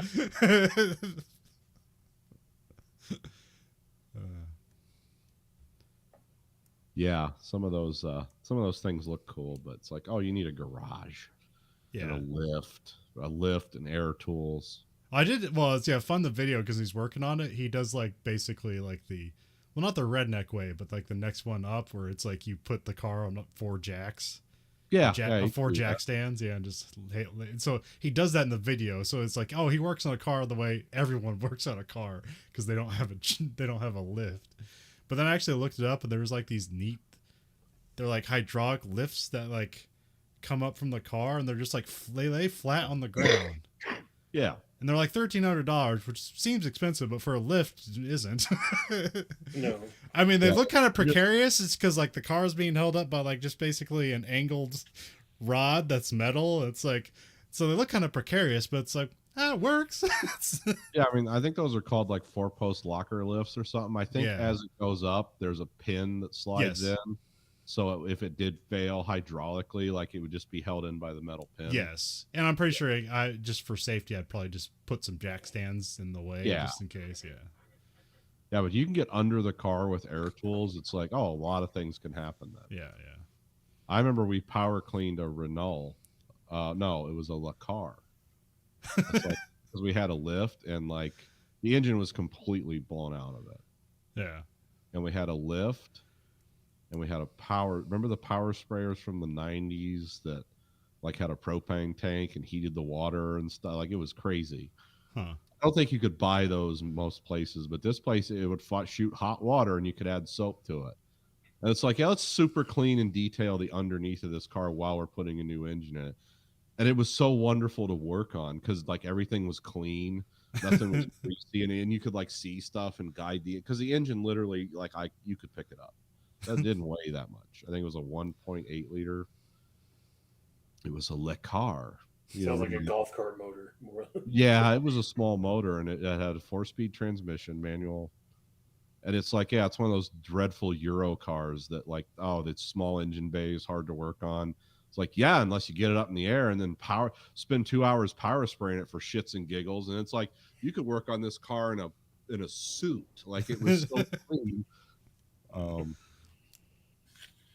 Yeah, I have nightmares of working on the Contour, which is a really bad car to get really bad experiences from. Well, it's not a bad car. It's like a mid-sized car. They shoved a V6 in sideways. Mm-hmm. So fixing anything on it is a nightmare. That later became a Jaguar. It's like, yeah, Ford's going to take over Jaguar and make it great. They put a Jaguar body on a Contour, and everyone was like, oh, this sucks. And they're like, oh, but it has a V8 engine. Like, oh, even worse. We're going to horn a V8 engine into that small engine bay. And of course, front wheel drive, inversely mounted, like, yay. But they're kind of prized now because a lot of people use them for different racing stuff. The Contour SVT all-wheel drive. Yeah. Which was a Euro spec car that somehow it could come to America if we lowered the bumpers. Like, those are amazing. I test drove one of those because they were just trying to get it off the lot, and I wish now I would have bought it, but it was kind of pricey even back then. It was like almost $30,000, and this was 18 years ago, so I didn't end up buying it. But it had a square shifter. It was a 6-speed. It said SVT on it, but it was a big square, like it fit in your hand like that. It was the weirdest shifter I'd ever seen. It was an all-wheel drive, Euro spec car that to bring it to America, you had to put bigger tires and have the bumpers moved, and they brought like 1,000 of them in. Nobody wanted them because it got horrendous gas mileage too. It was like driving a mid-sized car that got like, oh, you could drive a truck to get this kind of mileage. I think it had a turbocharged 4-cylinder in it or something. But yeah, those are very valuable now. It's like, shit. Well, I mean, what are the odds you would have kept it running this long in good enough condition to make money on it? I don't know. I drove a Focus for 197,000 miles with the original clutch in it. So, oh, okay. No, I just mean it's just like sometimes, especially what like gas miles is shit, and then the gas crisis and everything else, and fucking.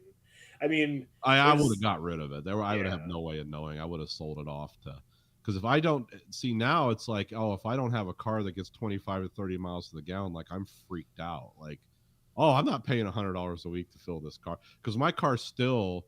Even as high as it is now, it's $48 to fill it up from empty, and it lasts like 360 miles or whatever. I'm so used to that at this point. Like if it's like, oh, what do you think of that new truck? It looks beautiful, but I'm not putting gas in it. Because if I'm putting $100 of gas in a week just to go to work, it's like no, that's too much of a tax to pay to go to work. No, that's all I do is go to work. No, I mean, that's when I used to work a couple cities out of town and like keep track how much I spent on gas and like how much it lowered my pay rate. Yeah, it looks like shit. So it's like, yeah, I really start paying attention to how much money you're spending on gas. One of my work days is devoted entirely to gas. Yeah. One, you're lucky. That's why I gave up on cool cars and trucks and stuff. I mean, cars I don't drive shit. They're nice cars, but they're still like, mid-sized European economy cars, and now they don't sell them in America anymore. So it's like, oh, okay. So now I'm looking at a Maverick because my lease is up, and I was like, well, and you got to order one 6 months out if you want one. So it's like, oh, it looks like it's going to be a Maverick, which is just a Fusion with a truck body on it, by the way. Unfortunately, only made in Hermosillo, Mexico. I don't like that, but I'll probably end up getting an I Escape. was gonna say when he said Maverick, and I was like, a Dodge Maverick? Like, what the fuck? No, the Ford Maverick. I have to look this up now. It comes. It's really cheap, and it's standard issue as a hybrid. Well, I'll tell you how popular it is because literally I type in Ford, and that's the first result on Google. Yeah. Ford Oh, yeah. Maverick. Because it's $20,000 vehicle. They Oh, got that okay, I didn't know they got that SEO, motherfucker. And the standard model is a hybrid. Like, you don't pay extra for that. It just comes as that. Oh. So it's perfect to lease because I don't have to maintain that battery system when it dies. I just like turn it in. Like, okay. God, Ford is so out of touch with the fucking somebody that wants to buy a $20,000 truck. It's like one of the main profile pictures is towing a boat, which fine, but the second one is just like they have a turntable they took out of the back onto a cart, and they're at a fucking like rave at a skate park, and they're Yep. like, yeah, Yeah, like, you're gonna buy this car and live the dream, man.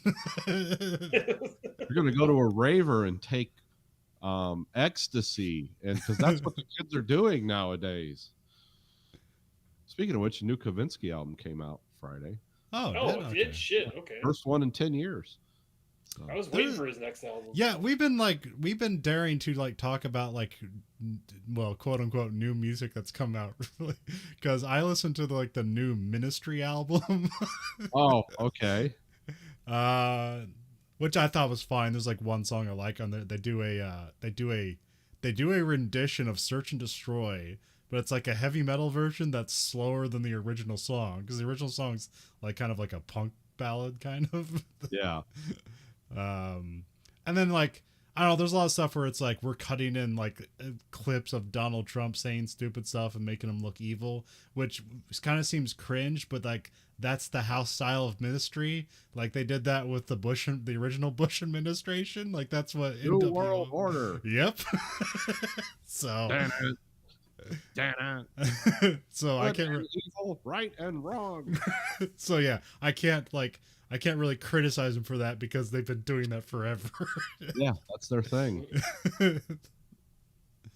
I haven't picked up the album yet, but I will. Well, yeah, it's on streaming services. You can probably listen to it on Spotify with ads and stuff. But yeah, no, I meant Kavinsky. You haven't listened to it yet. Okay. No, I've been meaning. Yeah, I'm sorry. He's going to do another thing with The Weeknd, I guess. Oh, okay. So. Well, because Placebo's album just dropped yesterday too, so I got that one because I already pre-ordered that a while ago. But other than that, I didn't know Kavinsky had another album coming out, so that's interesting to know. I'll probably buy that today. But he didn't know it either. Like a 10-year hiatus. And... Well, it says the article I'm reading right now says 9, but yeah, 10-year. Yeah, the Ministry album is called Moral Hygiene. Nice. Moral Hygiene. Yeah, I gotta check that out. Ministry did a great cover of the what was the Black Sabbath song Supernaut. Yeah. They made it sound like kind of the same, but also more modern. Did they do that themselves, or was that weird like thing where it was like them and Nine Inch Nails and they called themselves 10,000 Homo DJs? No, that was one they did on their own. That was all covers, and it had the picture of Kennedy riding in the open top limousine, and it was called Cover Up. So the theme was conspiracy. So they had Kennedy, and then they had his wife, Jackie Kennedy, or what was her name? No, what was was it Jacqueline Onassis is her original name? Yeah, that was her after she married the other guy. But yeah, that was her in the open top limo in Dallas, and she's like smoking a cigarette with dark glasses and looks like a goth person, and he just looks like Kennedy waving at the crowd. And yeah, the album was called Cover Up. They had like 4 covers on it. It was pretty good. That's probably like from 15 years ago, though. I'm gotta remember, I'm like a 50-year-old man talking about music at this point. So. Yeah. But anyway, before I die, we watched a movie this week. Where's my notes? We watched Light Sleeper, starring Willem Dafoe, Susan Sarandon. And also uncredited Sam Rockwell and David Spade. Yeah, I was surprised to see Sam Rockwell in this. David Spade I recognized, but I was like, oh, that's Sam Rockwell. Okay. I was actually hoping as soon as I saw him in the movie, he'd be in the movie more, but no, that was Yeah, that one was scene. like guest stuff. Yeah, 15-year-old Sam Rockwell. Yeah. it was written and directed by Paul Schrader, who wrote like Taxi Driver. Yeah. And this is kind of seen like in a series of his like eras of lonely people in New York, like movies. Driving around in cars. Yeah. But Andrew picked this, so you can. What's your history or reason why you picked this?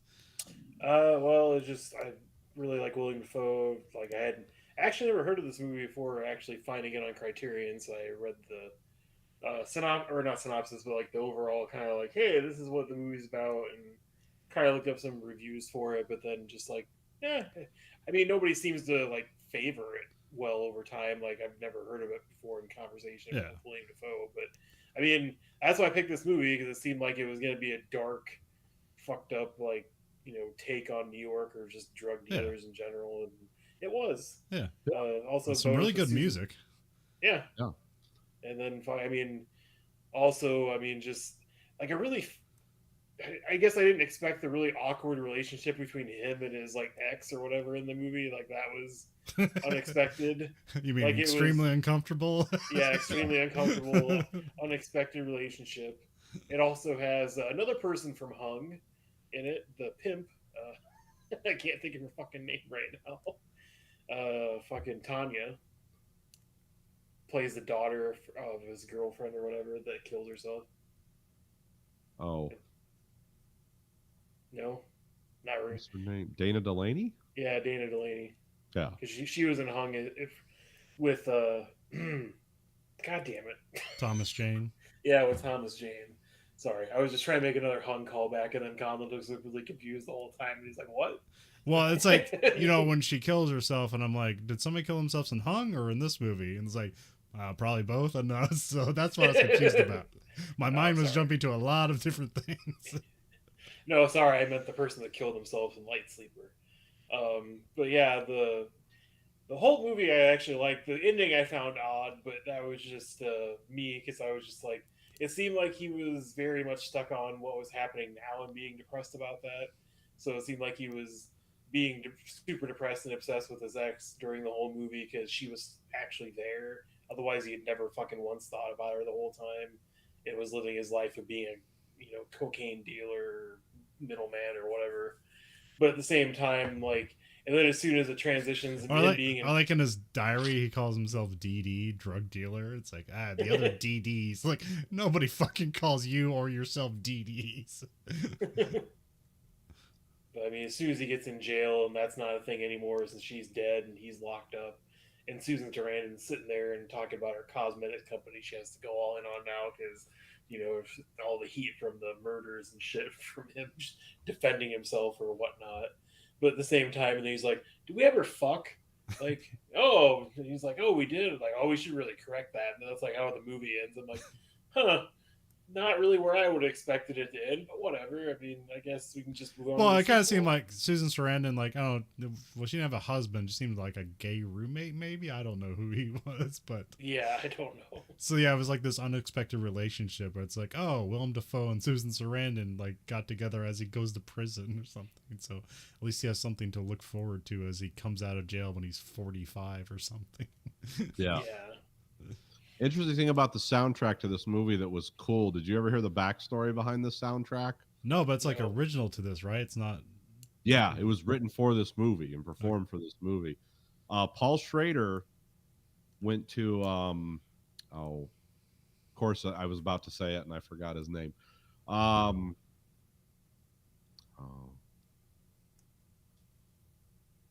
on, I'll look it up. Talk about something else because I want to get this right. Well, had you guys ever heard about this movie before? Because I was totally in the dark about it. Yeah, I'd seen it when I was like a teenager, and I remember I liked it. This was one of my HBO like late night movie things I used to watch. Oh, okay. And I remember this as being like a cool movie. I remember, it was funny seeing Sam Rockwell show up, and he's like, you recognizably Sam Rockwell, but he has like some weird sequin red jacket on, like he's like in a like the Michael Jackson Bad music video or something. I thought it was a giant jacket with Germany on, like a German flag on the back of it or whatever. Yeah, I don't know what it was. I don't remember. Okay, sorry. It was just a big flashy coat because he's supposed to Yeah. be like another drug dealer, and he's like kind of like, I'm not sure he's like affecting his voice, or he just sounded like that at the time, or he was just trying to be more serious because he kind of later became more of a comedic actor who could do drama. But Anyway, so Paul Schrader went to Bob Dylan and said he wanted to use some songs. And basically, this was like a permission thing because they didn't have a huge budget, of course. And Bob Dylan was, because it was songs from some of his more recent albums in the 80s. And Bob Dylan like thought about it and got back to him. He's like, no, I want you to use these songs instead. And Schrader was like, I don't think this is going to work for the mood that I'm trying to establish in this movie or whatever. And Bob Dylan's like, yeah, that's what it is, man. It was like, you can use these songs, which actually he said in an interview, he's like, the songs were more famous and well-known Bob Dylan songs, but he thought that would like overpower this kind of low-key, moody drama by having like Bob Dylan like belting out some of his more famous songs. So then he just found a guy, I think his name was Michael Bean, who wrote the song, because the best song in the movie, of course, is the beginning when he's driving around in this limousine, or being driven around in this limousine delivering drugs. It's like, it's the end of the world, that song. yeah, And that was kind of what Schrader wanted, to use Dylan songs that were like that, because some of Dylan's like 80s work, I guess, was real downbeat, kind of more introspective. Yeah, and it's like, that's not he wanted to use that song, but Bob Dylan wanted to like give him like some of his more famous songs. He's like, no, not what I'm looking for. So it was kind of interesting. The soundtrack to this was like turning down Bob Dylan to do your soundtrack on what essentially it was it was borderline indie film / Well, I think what they ended up with was probably better. So. Oh yeah, it was cool because it fit the movie perfectly. Yeah. But yeah. No, I mean, I really like this movie just because the tone of it told a story that was interesting and just different in ways that I didn't think it was going to be. And like, is this kind of like because I can't even remember what the release date of this movie. It was 92. Yeah, that's why I thought it was like very early 90s, but at the same time, it was like I couldn't remember because there's another one on there that I thought about going with over this because I kind of like try and find it in threes and then pick like the one I think is going to be the best first. But at the same time, like I wasn't sure anymore when it was made. But it seems more like a late 80s movie in a lot of aspects of it too. But I think that's just because of the transition period. Yeah.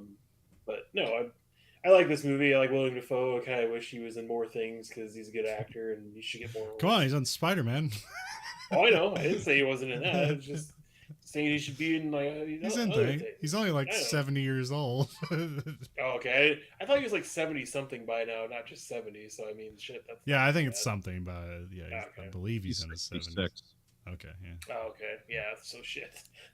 Get him in more things now. Fuck, is he older than Vince McMahon? So he was born in Appleton, Wisconsin in 1955. Huh.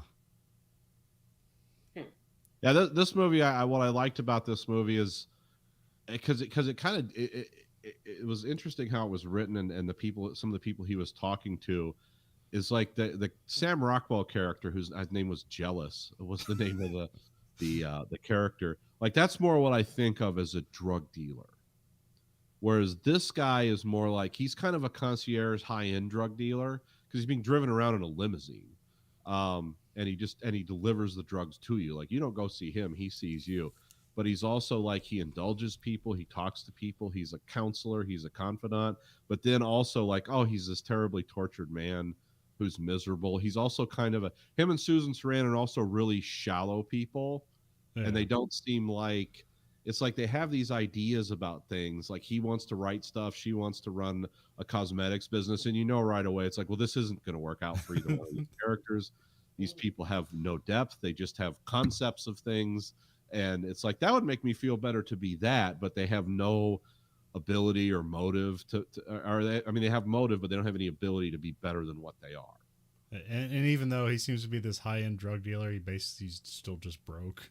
Yeah, he's just poor. I mean, I do like when they're measuring out the drugs at Susan Sarandon's place. It's just done to like, okay, it's just below like some legal limit to not be distribution or whatever.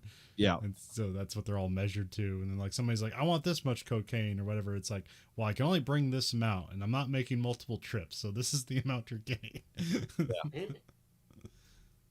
Yeah, and then I like how they have like Hasidic Jews are doing their like accounting and money laundering for them. And these guys show up as like, what's this guy doing here? Because he's like, obviously one of those ultra Orthodox Jews, with the round hats and the long hair, and it's like, oh, he's like helping them launder money. That's a New York thing. Like, oh yeah, those guys are around and they'll do anything for money. So it's like, oh, there was some like interesting side New York flavor. yeah, you just know you're in New York. But yeah, at the end of the day, it was like, just, I liked it, but it's like, oh, these are obviously well-written sad characters. These are people that they're never going to achieve their dreams, no matter how much they torture themselves, and then you have that soundtrack in the background, and then you've got all the crazy drug people they got to deliver their drugs to, and it's like, yeah, this movie's interesting and depressing all at once. It manages to do like great things with very subtle performances and people that are essentially like normal. Like these aren't superheroes; they're just normal people. And then like sort of like the main like mystery that's in the background is like, this guy is probably sleeping with an underage girl, but she overdoses on some cocaine. And then he just like constantly keeps showing up throughout the movie, and like his ex-girlfriend like commits suicide at his place, and then at the end he like shoots him and all his guards. It's like, oh yeah, here's the taxi driver. Yeah. It's another awkward shootout. It's a shootout, like everyone knows, it's like, we're gonna start shooting each other. Oh, quick, get the gun out. Oh, shoot over his head, and then yeah, but no one gets away. It's like, oh, you just murdered 3 people, and there was was it 3 guys? Yeah, because there's 2 bodyguards and the weird German or European guy. Yeah. So yeah, that was that the end of the movie was very like Taxi Driver, but it also has an afterward scene where it's like, oh yeah, you see the consequences of this. Because what was the deal now? Did his girlfriend commit suicide by jumping out the window, or did his ex-wife commit suicide by jumping out the window, or did they push her out? Well, you can interpret that too. Yeah, I thought they like pushed her out because that German guy just seemed vaguely menacing and weird, but I don't know if that's like because he's European or because he's vaguely menacing and weird. Yeah. Because Germans are always the stand-in for like evil in a lot of especially earlier movies. It's like, oh, if you want a bad character, write a German in, because they always have strange, unnatural motives and desires. Yeah, I've seen that a lot in movies. It's like, oh wow, somebody really didn't like World War II. Which is interesting nowadays because we think of Germans as like, oh, just peaceful people with a more effective society than ours. Damn it. We should have lost the war. Maybe we could have a great country then too. Then you realize who would have won. And it's like, oh no. Then we'd just be drawing unnatural Germans all through, at the 2050s. But yeah, it was a cool movie though. It's a little movie. It's not well known. When I was trying to look it up and do research, I mean, the most informative thing I found was Paul Schrader doing a panel with somebody else about the movie. And it was obviously from the film quality and stuff, like, oh, this is from the late 90s or something like that. Well, I thought it was almost weird that there's just like there's not a lot of other things called light sleeper. No. Oh yeah, and that was the other theme in this that really didn't carry across too well, like was in Taxi Cab, was the theme of insomnia and slow madness. And it's like, you knew there was some scenes with Willem Dafoe with his shirt off, scribbling in his diary. It's like, well, this guy doesn't sleep, but it didn't seem to be as big an element in the story as like Taxi Driver, where the guy's just staying up all night holding his hand over a Bunsen burner and, buying weird weapons from someone who looks like Beck, the or the rap guy or techno music guy, whatever he is. It wasn't Beck, but someone who looked exactly like him was selling guns in Taxi Driver. Just look up the scene from Taxi Driver. He buys guns. But yeah, once I found out like the DNA of this movie, it's like, yeah, okay. And then he says, "Is like, yeah, this is part of my Man in the Room trilogy of this was like a not a sequel to Taxi Driver, but just another story like it." Well, I saw like his latest movie is called Card Counter, which looked almost interesting, and then the synopsis for it seemed kind of interesting, but like didn't get like great reviews. But you watch the trailer and it's like that's kind of and Willem Dafoe's in it too. Okay. Where it's about a guy he's a card. It's god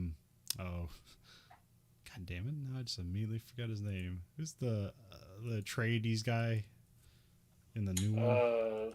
Yeah, I know he's in Moon Knight too. Oscar Isaac. Oscar Isaac. Okay. Oh, Dameron.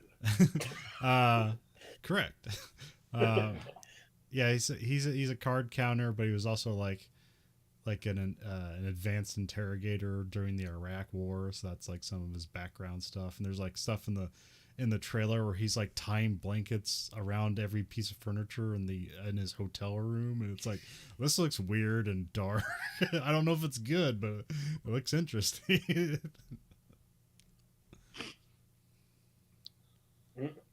I'm trying to think of what other movies of his I've seen. I've seen American Gigolo. Oh yeah, it's a Richard Gere movie. That's the middle version of his Man in a Room trilogy. Oh, okay. These are the Taxi Driver, and the other one are the bookends.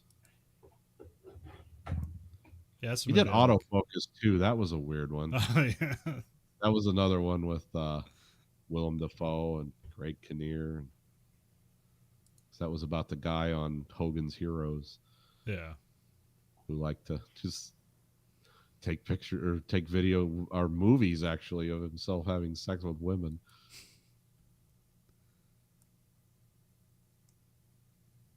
I did the screenplay for Bringing Out the Dead. That was a book, so. Yeah, that sounds right. I also did an Exorcist movie. The prequel. Was that the one where like two of them came out the same year? I think so. Because I know like Stellan Skarsgård was in it, and I'm trying to, cause that goes back almost to World War II and then to the modern day. Yeah, he's done some interesting movies. Yeah, there's notable stuff in there. He did, I think he did a Bret Easton Ellison novelization too, or a Bret Easton Ellison novel. Yeah. And who was in it? I don't know. It's called like View from a Canyon or something. I can't remember. But okay, yeah. I don't know the movie. I just saw it when I had his profile up. I saw it. So. I watch. It's like a psycho. Anything Bret Easton Ellison, like this guy wrote American Psycho, and yeah, he writes some really interesting books. And sometimes I like his books, and sometimes I'll watch the movies made from him. Because you think American Psycho was his weirdest book. Oh no, you're wrong. It gets weirder. It's also actually a better book than a movie. But watch the movie and then read the book, and it's like, oh, it's even more disturbing as a book, because you don't know what's real and what isn't. It's like, did this guy really do all this stuff? And it's like, is his imagination worse than his reality? Oh my God, what is this? All right. Well, I think I've talked myself out. My voice is starting to crack badly, so I think we've done like 3 hours. So good show. Yeah. Anyway, this week for the American Greed Factory podcast, this is Nathan. This is Conlon. Andrew. Goodbye, man.